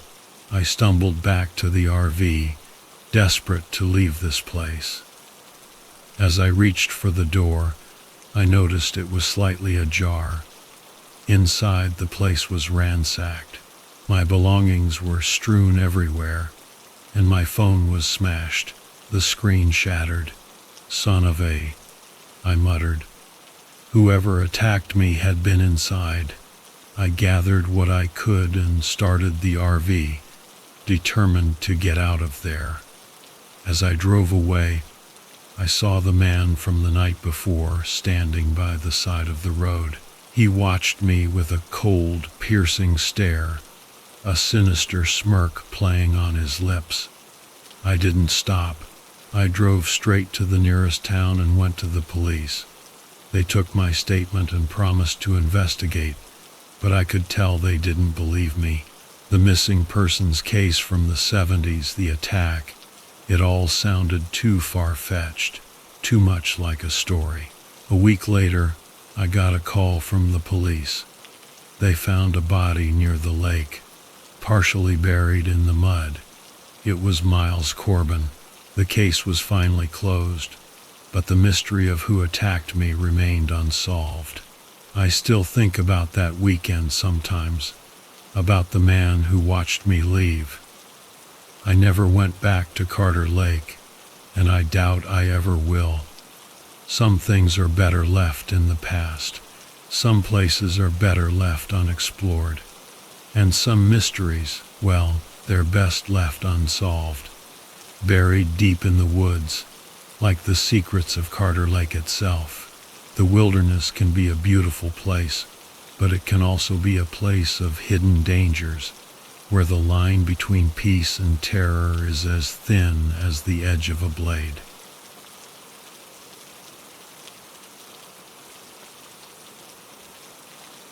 The wheels of my RV kicked up dust as I pulled into the remote campground, far away from the hustle and noise of the city. The plan was to unwind, catch some fish, and enjoy the solitude. I grew up in the suburbs of Louisville, Kentucky, but after Mom passed away a few years back, I started exploring these kinds of retreats. It felt like the only way to clear my head, away from the memories and the incessant noise of life. My job as an insurance adjuster was draining, and frankly, I was tired of dealing with people's problems all day. My name's Ethan Hayes, and I guess you could say I've had my fair share of ups and downs. Nothing could have prepared me for the day I spent here, though. I set up camp beside Lake Hollow, a serene spot with the mirror-like surface of the water reflecting the surrounding pine trees. There was a cool breeze, and the sun was casting a golden hue as it began its descent. I settled into my camp chair, cold beer in hand, and let the tranquility of the place wash over me. An old man, the campground host named Walt, shuffled by with his golden retriever Daisy. We exchanged nods, a silent acknowledgement of our shared love for the outdoors. "Nice evening," he remarked, stopping briefly. "Couldn't ask for better," I replied, taking a swig of my beer. We chatted briefly about fishing spots and weather patterns, typical camper small talk, before he continued on his way. As the sun dipped below the horizon, I started a fire, the crackling of the wood breaking the silence of the night. I cooked a couple of hot dogs, savoring the simplicity of it all. The stars began to twinkle in the darkening sky, and I felt a deep sense of contentment, a feeling I hadn't had in a long time. Later, I decided to take a walk around the lake. With a flashlight in hand, I wandered down the narrow trail, the beam cutting through the darkness. The night was eerily silent, the only sounds being the crunch of leaves under my boots and the occasional rustle of small animals in the underbrush. It was peaceful in a way that city life never could be. Halfway around the lake, I noticed something strange. A faint light flickered through the trees further down the path. I paused, curiosity piqued. It wasn't the soft glow of a campfire. It was more like the flicker of a lantern. Deciding to investigate, I made my way towards it. As I got closer, I could hear voices, hushed and urgent. The light grew brighter, revealing a small clearing. There, 4 men stood around what appeared to be an old, rusty hatch, partially obscured by overgrown grass. They hadn't noticed me, too engrossed in their conversation. I crouched behind a tree, straining to hear. "We have to get it out of here tonight," one of them said, his voice tense. "But what if someone sees us?" Another replied, fear evident in his tone. "We've come too far to back out now," the first man insisted. "Let's just get it done." Curiosity turned to apprehension. Whatever they were doing, it didn't seem above board. I decided to retreat quietly, not wanting to get involved in whatever shady business was going on. But as I turned to leave, I stepped on a dry twig. The snap sounded like a gunshot in the stillness of the night. "Who's there?" one of the men shouted, swinging his flashlight in my direction. I froze, hoping they wouldn't spot me. "Probably just an animal," another man said, though he didn't sound convinced. "Check it out just to be sure," the first man ordered. I didn't wait to see if they followed through.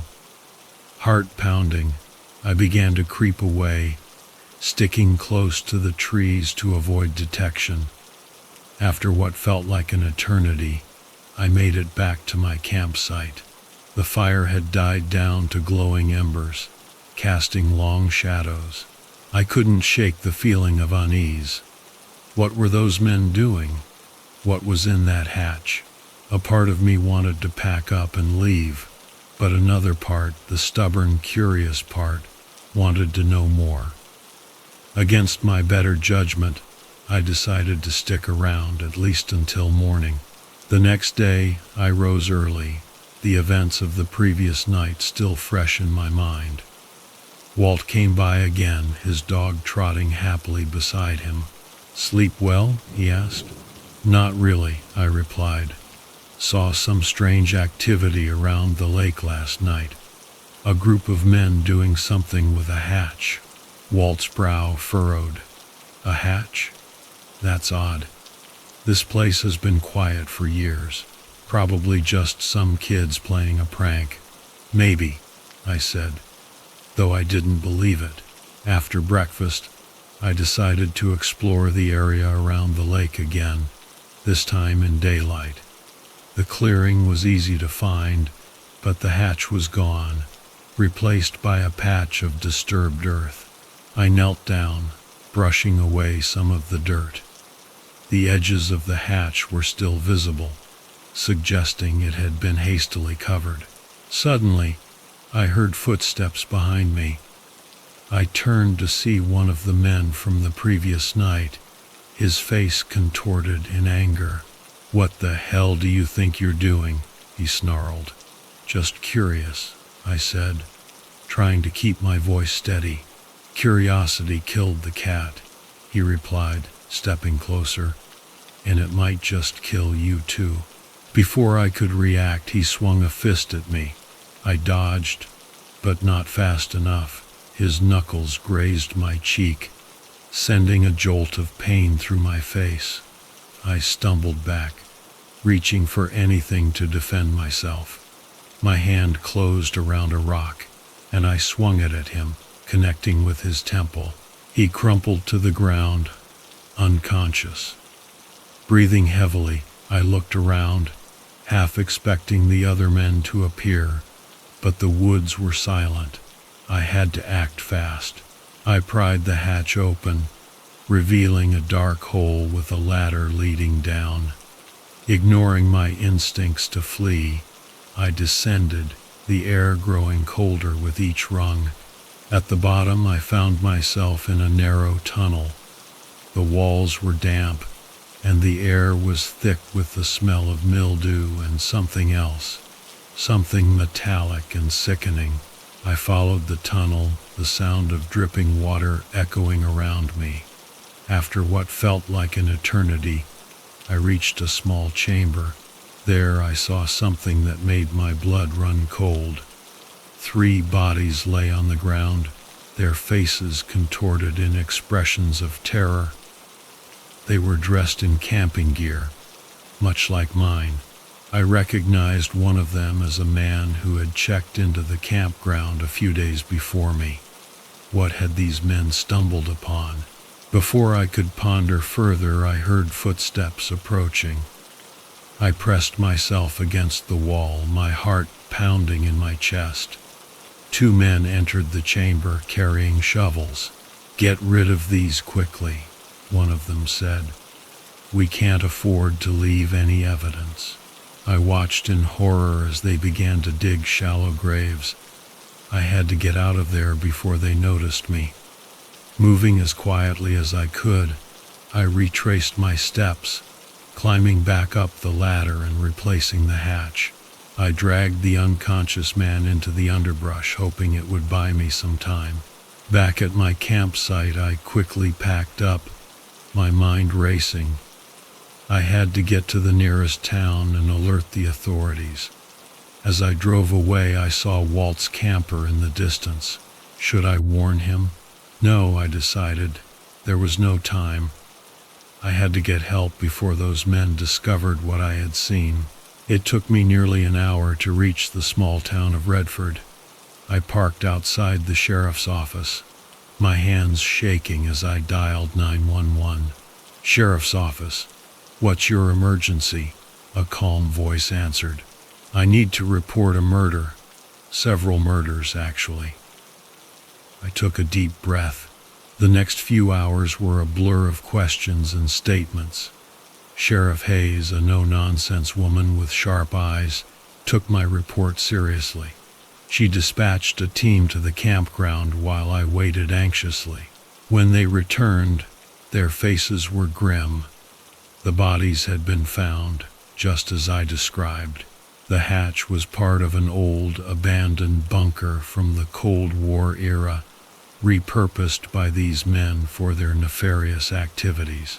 They'd been using the campground as a hunting ground, Sheriff Hayes explained, luring campers into the woods, killing them, and burying the bodies.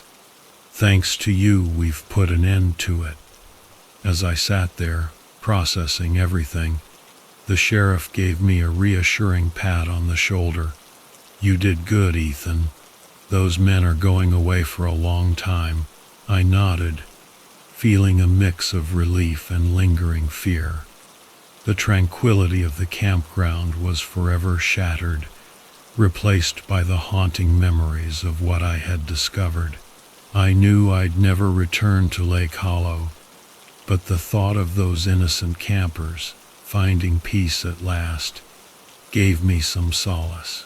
The wilderness held its secrets close, and sometimes it's the quietest places that hide the darkest truths. And me, I was just a guy who wanted some peace and quiet, only to stumble into a nightmare. I guess some secrets are meant to be found, no matter how much we'd rather they stay buried.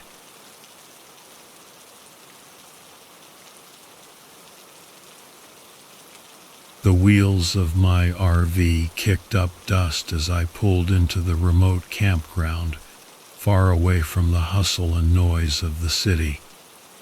The plan was to unwind, catch some fish, and enjoy the solitude. I grew up in the suburbs of Louisville, Kentucky, but after Mom passed away a few years back, I started exploring these kinds of retreats. It felt like the only way to clear my head, away from the memories and the incessant noise of life. My job as an insurance adjuster was draining, and frankly, I was tired of dealing with people's problems all day. My name's Ethan Hayes, and I guess you could say I've had my fair share of ups and downs. Nothing could have prepared me for the day I spent here, though. I set up camp beside Lake Hollow, a serene spot with the mirror-like surface of the water reflecting the surrounding pine trees. There was a cool breeze, and the sun was casting a golden hue as it began its descent. I settled into my camp chair, cold beer in hand, and let the tranquility of the place wash over me. An old man, the campground host named Walt, shuffled by with his golden retriever Daisy. We exchanged nods, a silent acknowledgement of our shared love for the outdoors. "Nice evening," he remarked, stopping briefly. "Couldn't ask for better," I replied, taking a swig of my beer. We chatted briefly about fishing spots and weather patterns, typical camper small talk, before he continued on his way. As the sun dipped below the horizon, I started a fire, the crackling of the wood breaking the silence of the night. I cooked a couple of hot dogs, savoring the simplicity of it all. The stars began to twinkle in the darkening sky, and I felt a deep sense of contentment, a feeling I hadn't had in a long time. Later, I decided to take a walk around the lake. With a flashlight in hand, I wandered down the narrow trail, the beam cutting through the darkness. The night was eerily silent, the only sounds being the crunch of leaves under my boots and the occasional rustle of small animals in the underbrush. It was peaceful in a way that city life never could be. Halfway around the lake, I noticed something strange. A faint light flickered through the trees further down the path. I paused, curiosity piqued. It wasn't the soft glow of a campfire. It was more like the flicker of a lantern. Deciding to investigate, I made my way towards it. As I got closer, I could hear voices, hushed and urgent. The light grew brighter, revealing a small clearing. There, 4 men stood around what appeared to be an old, rusty hatch, partially obscured by overgrown grass. They hadn't noticed me, too engrossed in their conversation. I crouched behind a tree, straining to hear. "We have to get it out of here tonight," one of them said, his voice tense. "But what if someone sees us?" another replied, fear evident in his tone. "We've come too far to back out now," the first man insisted. "Let's just get it done." Curiosity turned to apprehension. Whatever they were doing, it didn't seem above board. I decided to retreat quietly, not wanting to get involved in whatever shady business was going on. but as I turned to leave, I stepped on a dry twig. The snap sounded like a gunshot in the stillness of the night. "Who's there?" one of the men shouted, swinging his flashlight in my direction. I froze, hoping they wouldn't spot me. "Probably just an animal," another man said, though he didn't sound convinced. "Check it out, just to be sure," the first man ordered. I didn't wait to see if they followed through. Heart pounding, I began to creep away, sticking close to the trees to avoid detection. After what felt like an eternity, I made it back to my campsite. The fire had died down to glowing embers, casting long shadows. I couldn't shake the feeling of unease. What were those men doing? What was in that hatch? A part of me wanted to pack up and leave, but another part, the stubborn, curious part, wanted to know more. Against my better judgment, I decided to stick around, at least until morning. The next day, I rose early, the events of the previous night still fresh in my mind. Walt came by again, his dog trotting happily beside him. "Sleep well?" he asked. "Not really," I replied. "Saw some strange activity around the lake last night. A group of men doing something with a hatch." Walt's brow furrowed. "A hatch? That's odd. This place has been quiet for years. Probably just some kids playing a prank." "Maybe," I said, though I didn't believe it. After breakfast, I decided to explore the area around the lake again, this time in daylight. The clearing was easy to find, but the hatch was gone, replaced by a patch of disturbed earth. I knelt down, brushing away some of the dirt. The edges of the hatch were still visible, suggesting it had been hastily covered. Suddenly, I heard footsteps behind me. I turned to see one of the men from the previous night, his face contorted in anger. "What the hell do you think you're doing?" he snarled. "Just curious," I said, trying to keep my voice steady. "Curiosity killed the cat," he replied, stepping closer, "and it might just kill you too." Before I could react, he swung a fist at me. I dodged, but not fast enough. His knuckles grazed my cheek, sending a jolt of pain through my face. I stumbled back, reaching for anything to defend myself. My hand closed around a rock, and I swung it at him, connecting with his temple. He crumpled to the ground, unconscious. Breathing heavily, I looked around, half expecting the other men to appear, but the woods were silent. I had to act fast. I pried the hatch open, revealing a dark hole with a ladder leading down. Ignoring my instincts to flee, I descended, the air growing colder with each rung. At the bottom, I found myself in a narrow tunnel. The walls were damp, and the air was thick with the smell of mildew and something else, something metallic and sickening. I followed the tunnel, the sound of dripping water echoing around me. After what felt like an eternity, I reached a small chamber. There, I saw something that made my blood run cold. 3 bodies lay on the ground, their faces contorted in expressions of terror. They were dressed in camping gear, much like mine. I recognized one of them as a man who had checked into the campground a few days before me. What had these men stumbled upon? Before I could ponder further, I heard footsteps approaching. I pressed myself against the wall, my heart pounding in my chest. 2 men entered the chamber carrying shovels. "Get rid of these quickly," one of them said.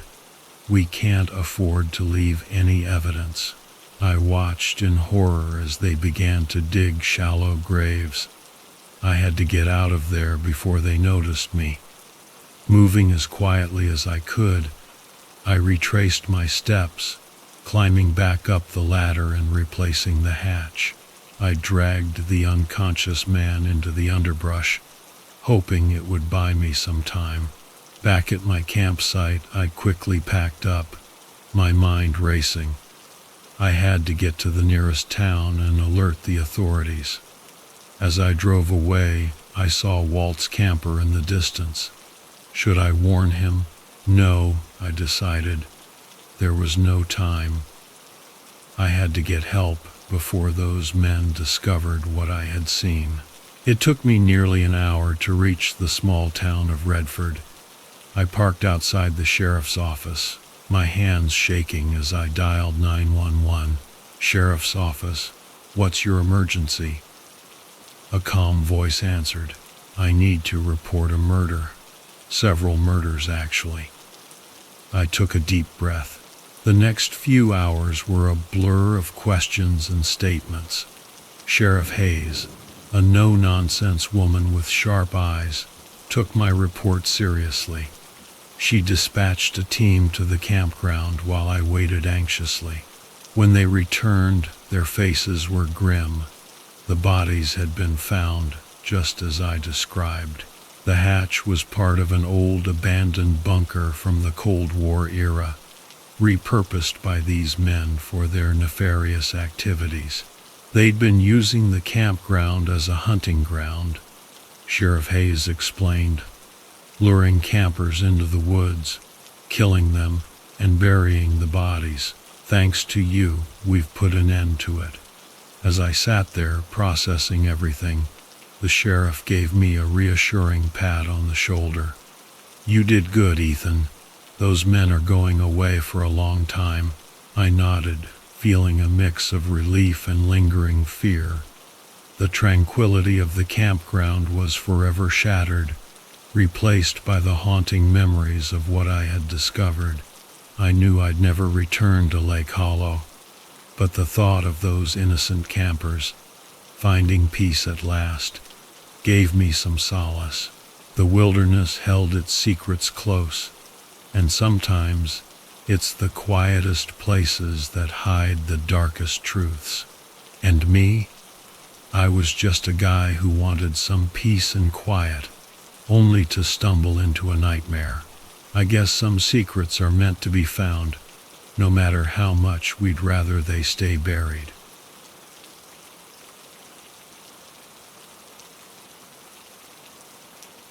When you head out for a solo RV camping trip, you expect to find peace, maybe a bit of adventure, but mostly you look for an escape from the daily grind. That's what I was after when I parked my RV in a secluded spot near the Blue Ridge Mountains. My name's Ryan, and I've been camping since I could walk. This trip was supposed to be another notch on my belt, just me, the wilderness, and a break from everything back home. I'd had a rough year. My long-term girlfriend Jessica and I had split up, and work as a paralegal was becoming soul-crushingly monotonous. I just needed to get away from it all. I had planned it out meticulously, stocked the RV with all the essentials, checked the weather, and mapped out a few hiking trails. The first day went by as planned, just me getting acquainted with my surroundings, enjoying the crisp air and the solitude. I set up a small fire pit, grilled some steaks, and felt the tension of city life melt away. The scent of pine needles and damp earth filled my lungs, and the silence was broken only by the gentle crackling of the fire. It was perfect. The next morning, I decided to hike a nearby trail that led to an overlook, promising breathtaking views. With a backpack filled with water, snacks, and a first aid kit, I set off, eager for the adventure. The trail was well marked, and the forest was alive with the sound of birds and the rustling of leaves. It felt like the perfect escape until I stumbled upon the first sign that something was off. About an hour into my hike, I came across an old, dilapidated cabin. It wasn't on any map I had checked, and the area looked like it hadn't seen visitors in decades. It was hidden behind a thick curtain of trees, almost like it was trying to stay hidden. Curiosity got the better of me, and I decided to take a closer look. The door was ajar, creaking as I pushed it open. Inside it was musty and filled with junk. Old furniture, rotting food cans, and a bed that looked like it had been used recently. It was strange but not alarming enough to make me turn back. I mean, people squat in abandoned places all the time, right? I continued my hike, reaching the overlook and taking in the spectacular view. It was worth the effort, and for a moment, I forgot about the eerie cabin. On my way back, I heard voices. They were faint, barely audible over the rustling trees. I froze, straining my ears to catch any words. It sounded like a conversation, but I couldn't make out the language. Instinctively, I moved off the trail, crouching behind a thick bush. Moments later, two men appeared, both wearing dark, weathered clothing. They carried rifles and spoke in hushed tones, scanning the area as if searching for something or someone. My heart raced. What were they doing out here? Hunters, maybe? But it wasn't hunting season, and something about their demeanor felt off. I stayed hidden, praying they wouldn't notice me. After what felt like an eternity, they moved on, disappearing down the trail. I waited a few minutes before emerging, deciding it was best to head back to my RV and maybe cut the trip short. The encounter had shaken me more than I wanted to admit. Back at the RV, I locked the doors and drew the curtains, trying to shake off the unease, but the feeling of being watched lingered. I cooked a quick dinner, keeping an ear out for any unusual sounds. As the night fell, I forced myself to sleep, clutching a flashlight and a hunting knife. The next morning, I decided to pack up and leave. I wasn't going to wait around to see what those men were up to. As I was securing the last of my gear, I noticed footprints around the RV. They were fresh and matched the boots of the men I had seen. A wave of cold dread washed over me. They knew I was here. Panic set in. I needed to leave immediately. As I started the engine, I caught movement in my side mirror. One of the men was approaching from the tree line, a rifle slung over his shoulder. I floored the gas pedal, the RV lurching forward. I didn't stop until I reached the nearest ranger station. I reported everything: the cabin, the men, the footprints. The ranger, a sturdy woman named Officer Miller, listened, her face growing grimmer by the minute. She told me they had been investigating reports of missing campers in the area for months. My story was the first real lead they had. Later that day, I found myself in a police station, recounting my experience to detectives. They were particularly interested in the cabin and the men's descriptions. As I described the place, one of the detectives pulled out a file. Inside were pictures of missing persons, all from the last year. One photo stood out: a young woman named Laura H. Haskins, last seen heading out for a solo camping trip in the same area. They asked me to accompany them back to the site. Despite my better judgment, I agreed. We drove in silence, the tension in the car palpable. When we arrived, the detectives moved with practiced efficiency, combing the area around the RV for clues. They found more footprints and signs of a struggle near the cabin. Inside the cabin, they discovered a hidden trapdoor under the bed. It led to a small, makeshift bunker, stocked with supplies, food, weapons, and maps. It was clear this was more than just a hunting cabin. They also found something chilling, a set of photos, each one showing a different camper, bound and gagged, including Laura H. Haskins. The photos were like trophies, each one a testament to the horrors that had taken place here. The metallic smell I'd noticed at the other cabin was much stronger here. It was blood.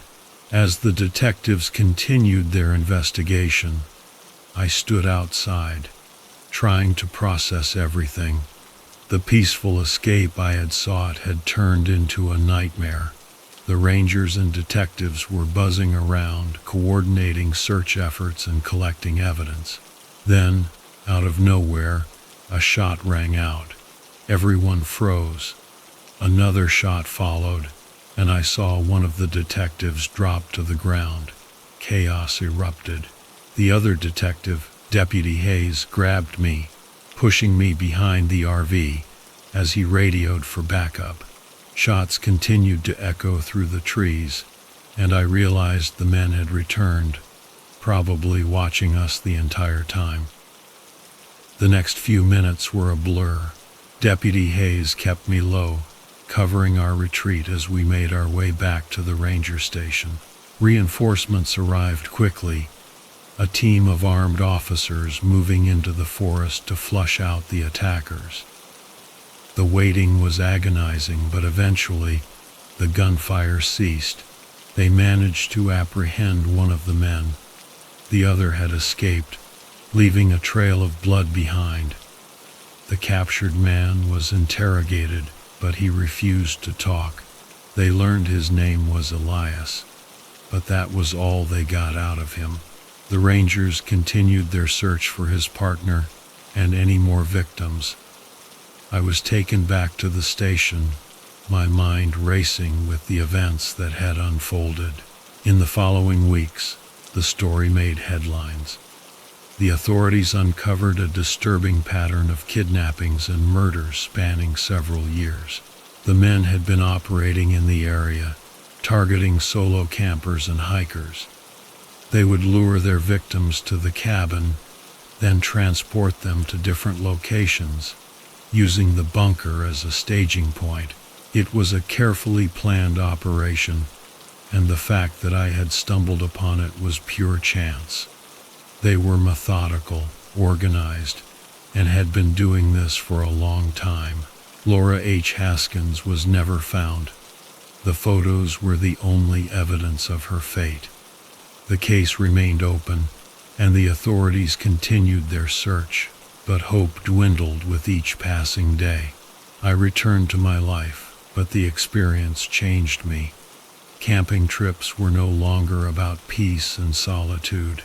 The memories of that trip lingered, a constant reminder of how quickly things could turn from serene to sinister. As I sit here recounting this, it feels like a distant memory, yet so vivid. I can still hear the rustling leaves and see the shadows of those men in the trees. The lesson I learned was clear. No matter how prepared you think you are, the wilderness holds its own secrets and dangers. And sometimes those dangers come not from nature but from the darkness within men. That trip was supposed to be an escape, but it turned into a fight for survival. I often wonder about Laura and the others, hoping their families find closure. The mountains, once a place of solace, now hold a different meaning for me, a place where I faced true terror and came out alive. A place where darkness hides behind the trees and beneath the surface, waiting for the next unsuspecting soul to wander too far off the beaten path. It changed how I view these places, forever reminding me that evil can lurk even in the most beautiful of places. The wilderness has its own set of rules, and sometimes the price of peace is far greater than we can imagine.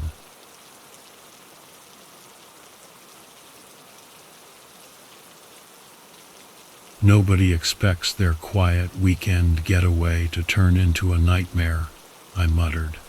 pulling my RV into a secluded spot by Lake Summers. I needed a break, a chance to clear my head from the stress of work and life. The pristine lake, surrounded by dense forests and the distant hum of cicadas, seemed like the perfect escape. I'm Ethan Hayes, and I've been through some rough patches lately. A messy divorce from my wife Clara left me drained, and work at the law firm Miller, Zois, has been unforgiving. This trip was my way of hitting the reset button. I'd always enjoyed the simplicity of camping, just me, nature, and a good fishing rod. The day started uneventfully. I set up camp, unpacked my gear, and took a moment to breathe in the fresh air. The air was crisp and carried the scent of pine and damp earth. The sun was high, casting a golden shimmer on the lake's surface. I decided to take a walk around the perimeter, something I usually did to scout for good fishing spots and to clear my mind. As I strolled along the edge of the forest, I noticed another RV parked about a quarter-mile away. It seemed abandoned. The door hung ajar, and there was an eerie silence around it. It looked like it hadn't been touched in weeks, maybe months. I made a mental note to steer clear. I wasn't here to meet people, just to unwind. Returning to my spot, I fired up the grill and threw on a couple of burgers. The smell of sizzling meat was comforting. As I ate, I noticed the sky darkening prematurely. Thick, heavy clouds rolled in, and the air grew colder. I cursed myself for not checking the weather forecast, deciding to call it a night early. I cleaned up and settled into my RV. I woke up to a strange sound. At first I thought it was the wind, but it was too rhythmic, too deliberate. It was a scraping noise, like something dragging along the side of my RV. My heart pounded in my chest as I reached for the flashlight and slowly crept to the window. Peering out, I saw nothing but darkness. The noise stopped, leaving an unsettling silence. Probably just an animal, I whispered to myself, trying to shake off the unease. I locked the doors and went back to bed, but sleep didn't come easily. The next morning, the air was thick with tension.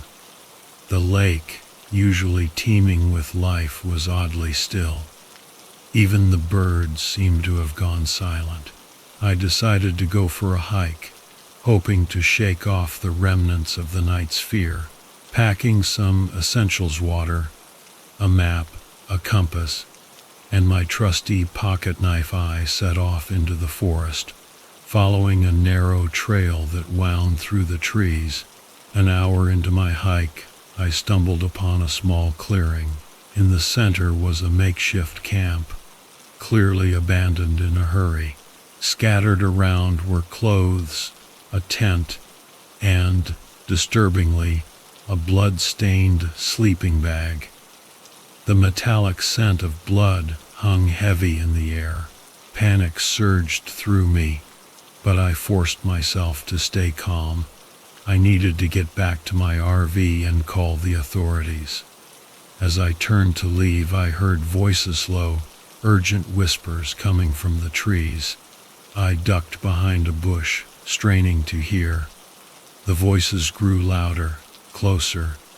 They were arguing about what I couldn't tell, but their tone was menacing. I inched away, keeping low, and started back towards my RV. The whispers faded, but the fear lingered. As I neared the lake, I noticed something that made my blood run cold. The other RV, the one I thought was abandoned, had smoke rising from its chimney. Someone was there. Back at my campsite, I grabbed my phone, only to find there was no signal. Typical. I packed up my things, ready to leave, but a noise outside stopped me. Footsteps, approaching fast. I barely had time to react before the door burst open, and a man barged in. He was tall, gaunt, with wild eyes and a desperate look. "Please, you have to help me," he panted, glancing over his shoulder. "They're coming." "Who?" I demanded, backing away. "The people from the other RV," he gasped. "They're not what they seem. They're hunters." "Hunters?" The word didn't make sense until he explained. They hunted people, for sport. My mind reeled as he told me about their twisted game, how they'd captured his friends, and how he barely escaped. His name was Liam, and he looked terrified. He described how they lured people in, pretending to be fellow campers then. He didn't go into details, but I could imagine. "We need to get out of here," he insisted. But before we could move, a loud bang echoed from outside. Liam's face went pale. They found us. I grabbed a kitchen knife, the only weapon I had, and moved to the window. Outside, two figures approached, carrying rifles. They wore hunting gear, but there was something off about the coldness in their eyes that sent a shiver down my spine. Liam said we had to run to make it to my RV and drive out. But as we made a break for it, shots rang out. Liam screamed and fell, clutching his leg. I dragged him to cover behind my RV, my mind racing. I had to think fast. Using the terrain to our advantage, I led Liam into the forest, where we could hide among the trees. The hunters followed, their taunts echoing through the woods. It was a game to them, and we were the prey. We moved as quickly and quietly as possible, but Liam's injury slowed us down. He urged me to leave him, but I refused. I wasn't about to abandon him to those monsters. As we hid in a dense thicket, I saw a chance. The hunters split up, thinking they had us cornered. I whispered a plan to Liam, and we waited. When one of them passed close by, I sprang from the shadows, tackling him to the ground. We struggled, the knife slipping from my grasp, but I managed to grab his rifle and knock him out. Liam and I took off again, now armed. We heard the other hunter shouting for his partner, and I knew we didn't have much time. We reached a rocky outcrop, a dead end, but it gave us a vantage point. I studied the rifle, my hands shaking. I'd never shot at a person before. Waiting, I saw the second hunter appear, searching for his friend. I took the shot. He dropped instantly, the echo of the gunshot ringing in my ears. I was shaking, adrenaline coursing through me. We made our way back to my RV, moving as fast as Liam's injury allowed. I helped him into the passenger seat, started the engine, and drove like hell. We didn't stop until we reached the nearest town, where I finally got a signal and called the police. The authorities found the campsite and the bodies, just as Liam described. It turned out the hunters were part of a sick, underground group, targeting unsuspecting campers. Liam and I were lucky to be alive. As I stood by my RV, watching the police cars and ambulances, I couldn't help but think about how quickly things had escalated. A peaceful retreat had turned into a fight for survival. I felt a mix of relief and anger, knowing those responsible would be brought to justice. "Hey," Liam called from the back of an ambulance, a weak smile on his face. "Thanks for not leaving me." I nodded, a lump in my throat. "We're in this together, right?" He chuckled, wincing from the pain. "Yeah, something like that." We made it out alive, but I knew I'd never look at a camping trip the same way again. The idyllic image of the lake and the forest was forever tainted by the memory of those hunters and their twisted game. I learned that day that evil can lurk even in the most beautiful places, and sometimes the only way to survive is to fight back, even when you're scared out of your mind. The wilderness holds many secrets, and some of them are best left undiscovered. I'd go camping again, sure, but it would never be the same. The peace I once sought in solitude would now always be tinged with the memory of that terrifying ordeal at Lake Echo.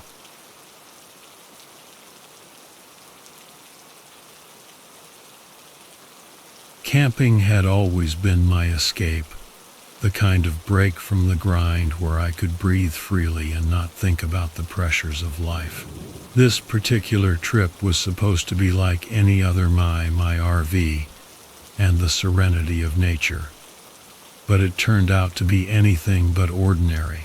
I parked my RV in a secluded part of Grand Teton National Park. I had discovered this hidden gem a few years back, a spot where few campers ventured and the isolation was blissful. The towering mountains, the clear, crisp air, and the distant calls of wildlife were all I needed.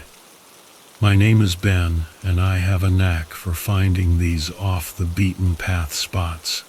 I'm a software engineer, and the constant pressure to meet deadlines and deal with demanding clients had been wearing me down. I just needed to get away from it all, to recharge and reconnect with nature. It was early morning when I arrived, and the day stretched ahead of me like an open book, waiting to be filled with adventure. I set up my camp, unpacked my gear, and decided to take a hike to a nearby stream I had discovered on a previous trip. The sun was just beginning to warm the earth, and the forest was alive with the sounds of birds and rustling leaves. The air smelled of pine and damp earth, a scent that always calmed me. I should mention that I'm not one to carry a gun while camping. Never felt the need, honestly. The places I chose were generally safe, and the biggest threat was usually a raccoon trying to raid my food supplies. But looking back, I wished I had broken that rule for once. After an hour or so of trekking, I reached the stream. It was just as beautiful as I remembered, with its crystal clear water flowing over smooth stones. I knelt down to fill my canteen when I heard a rustling noise behind me. Turning around, I expected to see a deer or some other harmless creature. Instead, I was greeted by a man grizzled, unkempt, and with a wild look in his eyes. He was holding a hunting knife, its blade glinting menacingly in the sunlight. He looked like he'd been living out here for months, maybe years. "Didn't expect to see anyone else out here," he said, his voice rough and gravelly. I stood up slowly, trying to gauge the situation. "Just here for some peace and quiet," I replied, keeping my voice steady.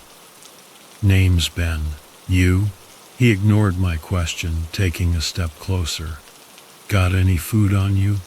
Been out here for days and I'm starving." There was a desperation in his voice that made my skin crawl. Something about his demeanor set off alarm bells. I reached into my backpack, pulling out a couple of protein bars and holding them out. "Here, take these." He snatched them from my hand, but instead of backing off, he moved even closer. "You alone?" he asked, his eyes narrowing. "Yeah, just me." I nodded, not seeing the point in lying. "Perfect," he muttered, more to himself than to me. Before I could react, he lunged at me, knife aiming straight for my chest. Instinct took over, and I dodged to the side. The blade sliced through the air where I had been standing moments before. I grabbed a fallen branch, wielding it like a makeshift club. "Back off," I shouted, my voice echoing through the forest. The man grinned, a crazed, feral smile. "You're not getting out of here alive," he snarled, lunging at me again. This time I swung the branch with all my might, catching him across the side of his head. He staggered back, momentarily dazed, and I took the opportunity to run. My heart was pounding. I sprinted through the forest, branches whipping against my face and arms. I could hear him crashing through the undergrowth behind me, his curses growing louder. My mind raced. Where could I go? The RV was too far, and he'd catch up before I got there. Then I remembered the old ranger station a few miles away. If I could reach it, maybe I'd find help, or at least a place to hide. I altered my course, praying the man, Caleb I later learned was his name, didn't know about it. Minutes felt like hours as I ran, my breath coming in ragged gasps. I risked a glance over my shoulder. He was still there, gaining on me. Panic threatened to take over, but I forced it down, focusing on putting one foot in front of the other. The stitch in my side burned, and my legs screamed in protest, but I couldn't stop. Finally, the station came into view, a small, weather-beaten building nestled among the trees. I crashed through the door, slamming it shut behind me and shoving a heavy wooden beam into place to bar it. My legs gave out, and I collapsed to the floor, chest heaving. Silence. For a moment I dared to hope that I had lost him, but then I heard the sound of someone trying to force the door open. I scrambled to my feet, looking around for anything I could use as a weapon. The station was old, its shelves lined with rusted tools and decaying supplies. I grabbed a hatchet, its blade dull but still potentially lethal. The door shuddered under Caleb's assault, and I knew it wouldn't hold much longer. With a final splintering crash, the door gave way, and he burst in, eyes wild with rage. "You can't hide forever," he screamed, charging at me with his knife raised. I swung the hatchet, our weapons clashing with a metallic ring. He was stronger than he looked, and I struggled to hold my ground. We grappled, the confined space making it hard to maneuver. His knife slashed at my arm, drawing blood, but I barely felt it through the adrenaline. Somehow I managed to twist free, landing a solid kick to his stomach that sent him sprawling. Before he could recover, I brought the hatchet down, catching him in the shoulder. He howled in pain, but it only seemed to fuel his fury. With a roar, he lunged at me again, and we went down in a tangle of limbs. The hatchet slipped from my grasp, and I fought to keep his knife away from my throat. In the struggle, I noticed a flare gun on one of the shelves, just out of reach. Desperation gave me strength. I shoved him off, scrambling for the flare gun. He realized my intent and dove for it as well. My fingers closed around the handle, and I spun around, pulling the trigger. The flare hit him square in the chest, igniting his shirt in a burst of flame. He screamed, dropping the knife to bat at the fire, engulfing him. I took the opportunity to kick the knife away, then ran for the door. I burst outside, the fresh air a shock to my system. I could still hear his screams, but I didn't stop running. Not until I was sure I had put enough distance between us. Eventually, I found a park ranger, breathless and bleeding. He called for backup, and we returned to the station together. The man was gone, leaving behind only a charred mess and the knife he had tried to kill me with. The rangers took my statement and assured me they'd search the area, but I knew deep down that he had survived. Somewhere out there he was still lurking, waiting for another chance. I never went back to that spot. Camping had lost its appeal, and I couldn't shake the feeling that he was always watching, always waiting. But life goes on, and I learned to live with the scars, both seen and unseen. The memory of that encounter will always be a part of me, a chilling reminder that even in the most beautiful places, darkness can lurk, waiting for its moment to strike, and sometimes the escape we seek turns out to be the very thing we need to escape from.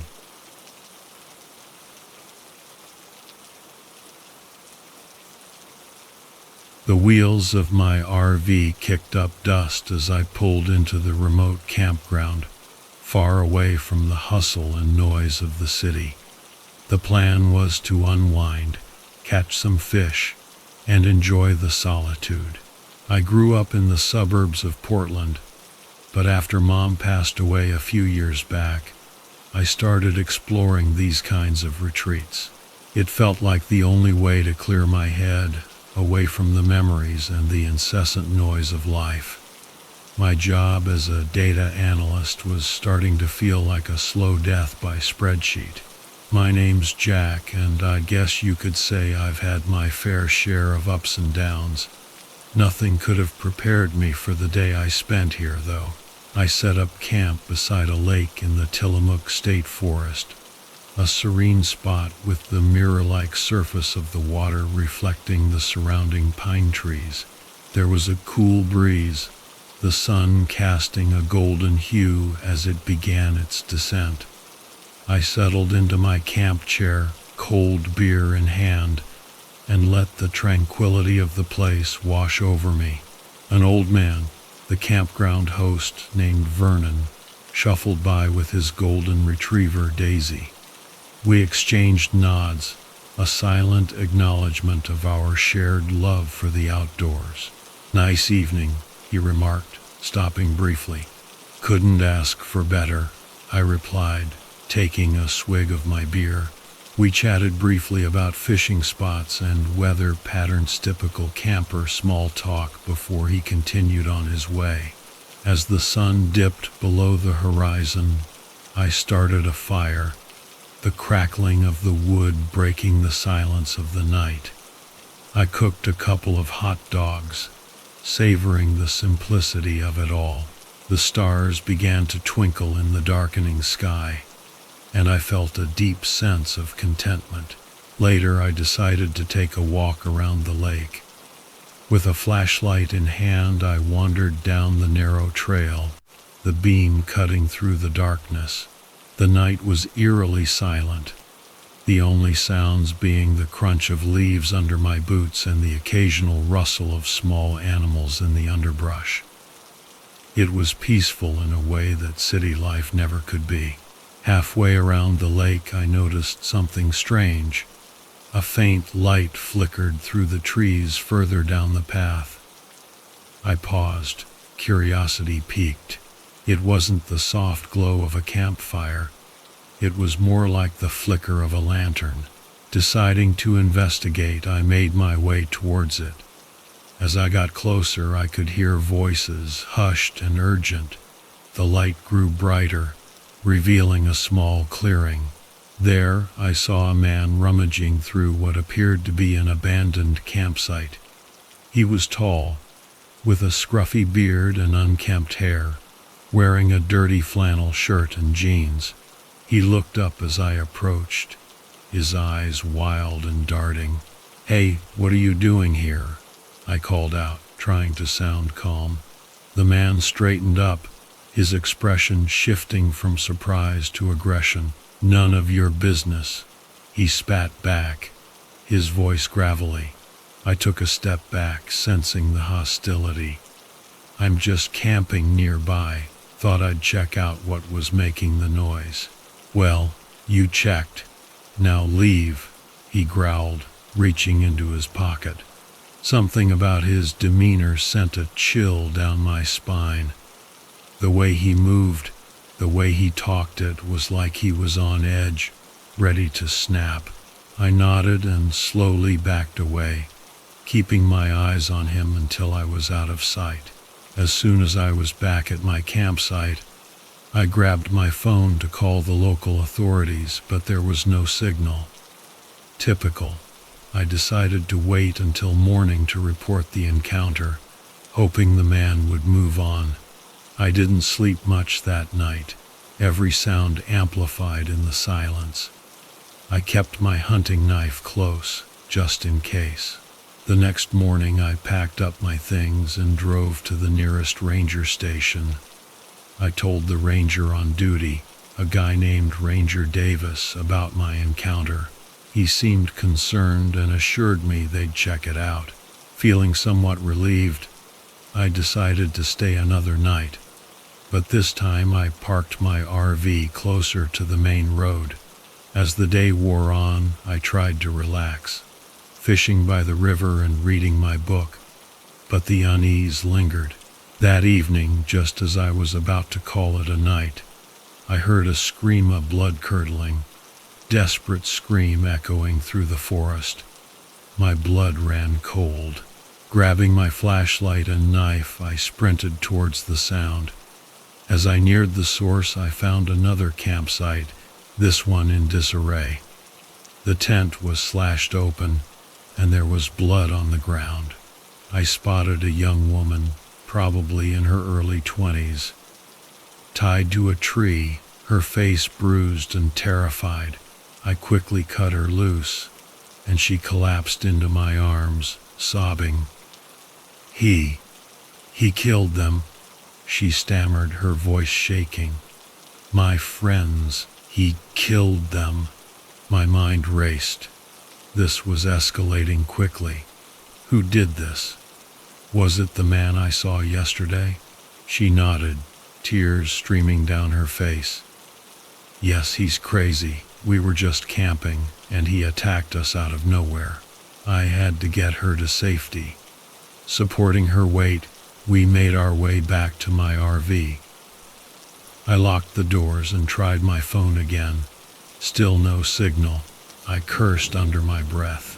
The woman, whose name was Sarah, calmed down enough to tell me what happened. She and her friends had been camping when the man ambushed them, killing her 2 friends and leaving her for dead. She had managed to escape but couldn't get far with her injuries. As we talked, I kept glancing out the windows, expecting the man to appear at any moment. We needed to get out of there, but the RV wouldn't start. It was an old model, prone to issues, and now it chose the worst possible time to act up. Panic set in. I grabbed my hunting rifle from the storage compartment, loading it with shaking hands. I wasn't going to let this guy take us without a fight. I instructed Sarah to stay low and quiet. Hours passed, the tension in the RV thick enough to cut with a knife. Just when I thought we might make it through the night, I heard footsteps outside. My heart pounded in my ears as I peered through the window. There he was, the same man from before, now armed with a machete. He circled the RV, tapping the blade against the metal, a sadistic smile on his face. Come out, wherever you are," he taunted, his voice sing-song.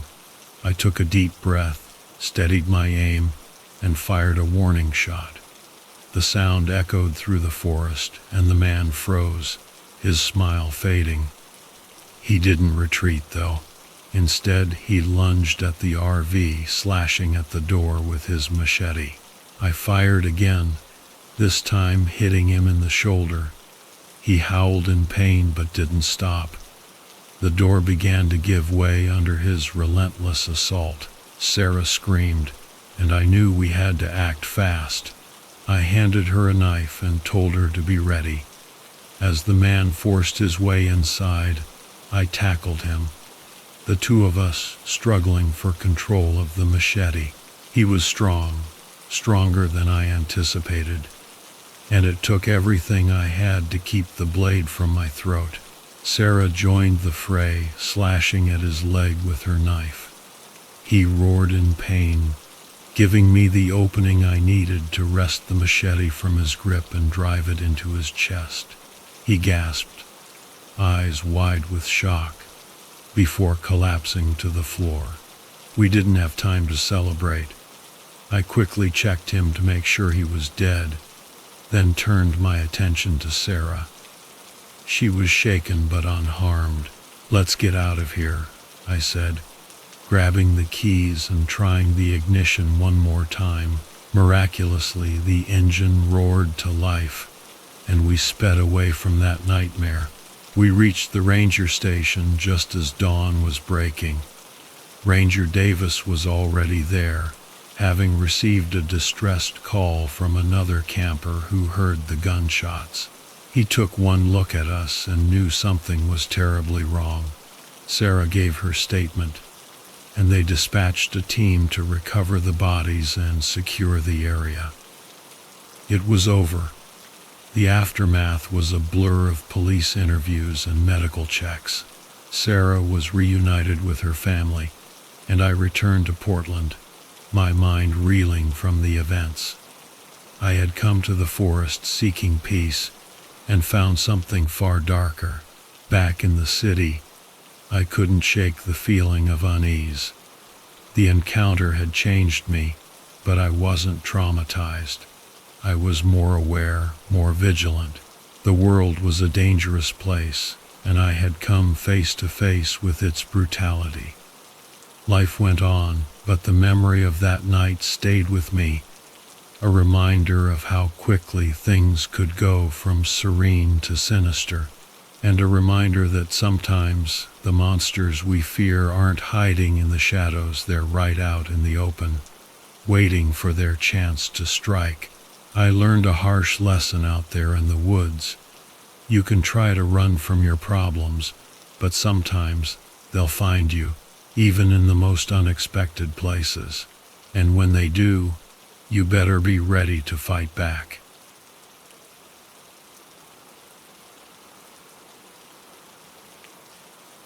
I always thought the best part of RV camping was the solitude, the vast open spaces, and the quiet.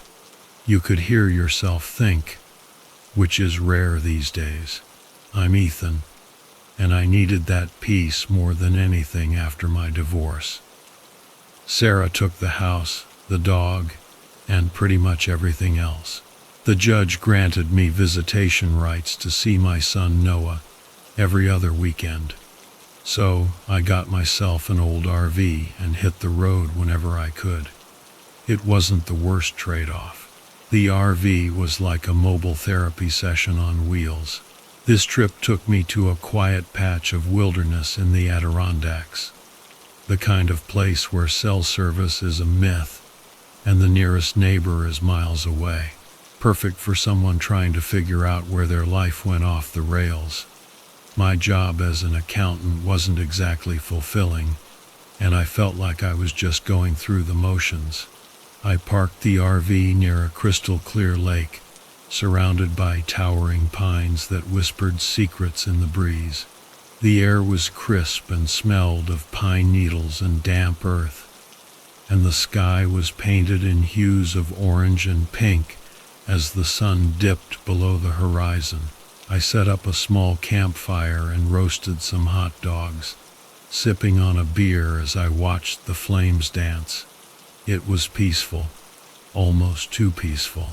As night fell, the forest came alive with sound crickets chirping, the occasional rustle of leaves, and the distant hoot of an owl. I sat there, soaking it all in, feeling a rare sense of calm wash over me. It was then I noticed the flicker of another campfire a few hundred yards away, deep in the woods.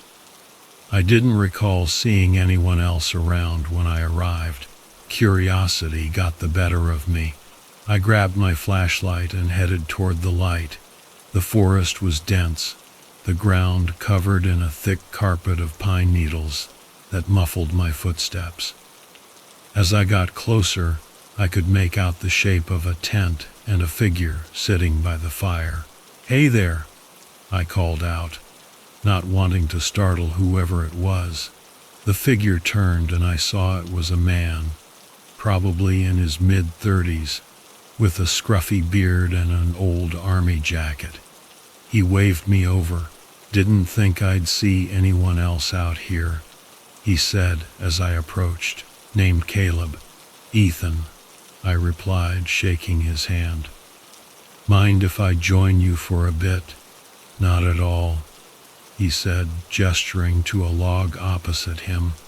We chatted for a while, exchanging stories about the places we'd been and the people we'd met on the road. Caleb seemed like a decent guy, a fellow wanderer trying to escape the pressures of modern life, but there was something about him that didn't sit right with me. Maybe it was the way his eyes darted around nervously, or the way he kept glancing over his shoulder. I chalked it up to my own paranoia and bid him good night after an hour or so. As I walked back to my RV, I couldn't shake the feeling that I was being watched. The hairs on the back of my neck stood on end. I looked back a few times but saw nothing unusual. Back at my campsite, I locked the RV door and settled into bed. Exhaustion finally caught up with me. I woke up to the sound of something scraping against the side of the RV. My heart raced as I grabbed the flashlight and peered out the window.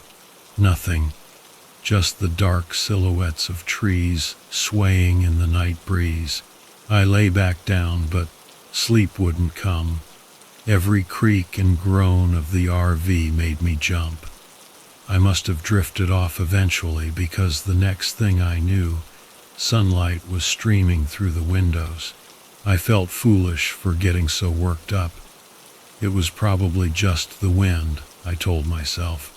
Determined to enjoy my day, I went for a hike around the lake, snapping photos and collecting my thoughts. By the time I got back to the RV, it was late afternoon. I noticed something strange as I approached the campsite. There were footprints around my RV, too big to be my own. My stomach knotted. A knot of dread tightened in my chest, making it hard to breathe. My hands grew clammy.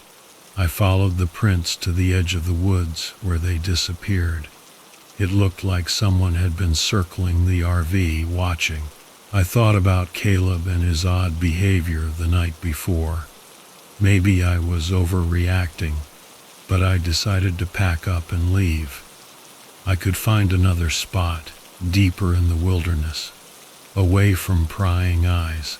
As I was packing, I heard a rustling in the bushes behind me. I turned to see Caleb emerging from the woods, his face set in a grim expression. "Leaving already?" he asked, his tone casual but his eyes cold.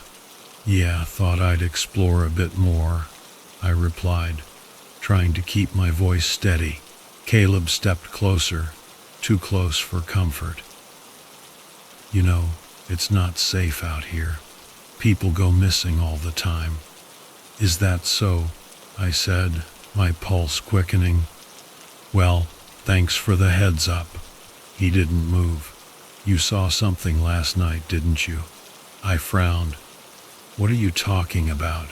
Caleb's eyes narrowed. "Don't play dumb with me, Ethan. I saw you looking out the window." I took a step back, my mind racing. "Look, I don't know what you're talking about. I just came out here to get some peace and quiet." Caleb's face twisted into a sneer. "Peace and quiet, huh? You won't find that here." Before I could react, he lunged at me, knocking me to the ground. We struggled, rolling in the dirt as I fought to get free. He was stronger than he looked, his grip like a vice. I managed to break free and scrambled to my feet, grabbing a branch from the ground to defend myself. Caleb stood there, breathing heavily, a wild look in his eyes. "You should have stayed away, Ethan. Now it's too late. He charged at me again, but this time I was ready. I swung the branch, catching him across the face. He staggered back, blood dripping from a gash on his cheek. I didn't wait for him to recover.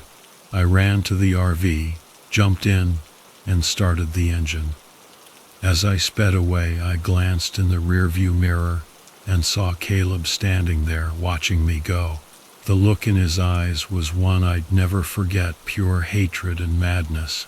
I drove for hours, not stopping until I reached a small town on the edge of the forest. I found a diner, parked the RV, and went inside to collect myself. The waitress, a kindly woman named Maggie, noticed my state and asked if I was okay.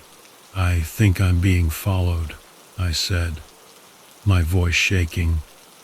"There's a guy out there, he attacked me." Maggie frowned and called the local sheriff, a grizzled man named Hank. He listened to my story, nodding thoughtfully. "You're not the first to report something like this," he said. "We've had a few disappearances in the area lately. People come out here looking for solitude and never come back." I shivered. "What should I do?" Hank sighed. "Stay here for the night. We'll keep an eye out. But if I were you, I'd find a different place to camp next time." I spent the night in the diner, too scared to go back to the RV. The next morning I thanked Maggie and Hank and drove off, vowing never to return to that part of the woods. As the miles rolled by, I couldn't shake the feeling that I'd narrowly escaped something terrible. Caleb's words echoed in my mind. "You should have stayed away, Ethan.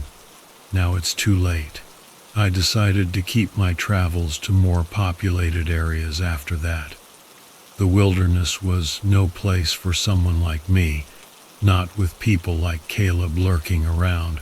The peace and quiet I'd sought had turned into a nightmare, one I was determined never to repeat. I still think about those missing persons, though, and I can't help but wonder how many others fell victim to that madman in the woods. It's a chilling thought, and it's made me realize that sometimes the greatest dangers are the ones we can't see, hiding in the places we least expect them. And sometimes the escape we crave can become the very thing we need to escape from.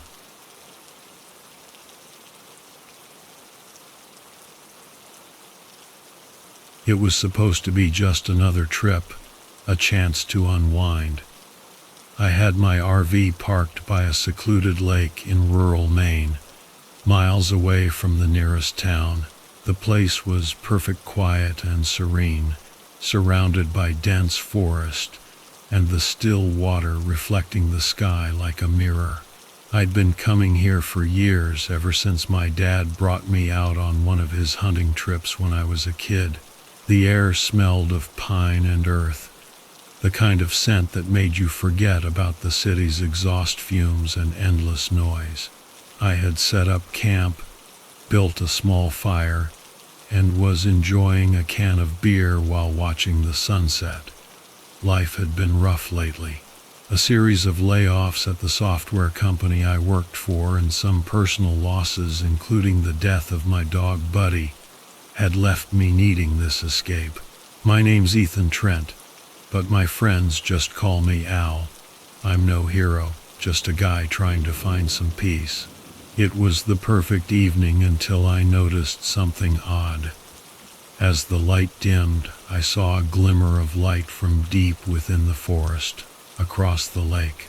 It wasn't the usual kind of light you'd expect from a fellow camper or a hiker. This one was different. A faint, steady glow, like a distant lantern that refused to move. Curiosity got the better of me. I grabbed my flashlight and pocket knife, just in case. I wasn't armed otherwise because I didn't think I'd need more than my wits and a bit of steel in these parts. I decided to row my small boat across the lake to investigate. As I paddled, The evening sounds of the forest grew quieter, replaced by an uneasy silence that made me question this whole venture. When I reached the other side, I secured the boat and began to hike toward the light.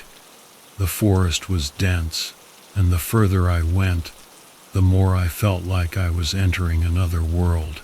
The trees seemed to close in around me, their branches blocking out the remaining light of the setting sun. It felt like the trees themselves were watching me, their branches like skeletal fingers. I finally found the source of the light, an old cabin I had never seen before. It looked abandoned, its windows broken and the door hanging ajar. But the light was coming from inside, flickering like a dying bulb. I should have turned back, but something pulled me forward, a mix of curiosity and a sense that something was wrong. I pushed the door open and stepped inside. The smell hit me first, a mixture of decay and something metallic, like blood. The flickering light was coming from an old lantern on a table in the middle of the room, and there, on the floor, was a sight that made my blood run cold. A man lying in a pool of his own blood, his throat slashed open. I backed away, heart pounding, and bumped into something or someone. I spun around and found myself face to face with a man holding a bloody knife. He was tall, with a wild look in his eyes, and his clothes were stained with blood. "Who the hell are you?" he demanded, his voice rough and frantic. "Just a camper," I stammered. "I saw the light. Wrong place, wrong time," he said, a twisted smile spreading across his face. "But since you're here, you can join the fun." The glint of the knife in the dim light sent a shiver down my spine. I bolted for the door, but he was fast. He tackled me to the ground and we struggled.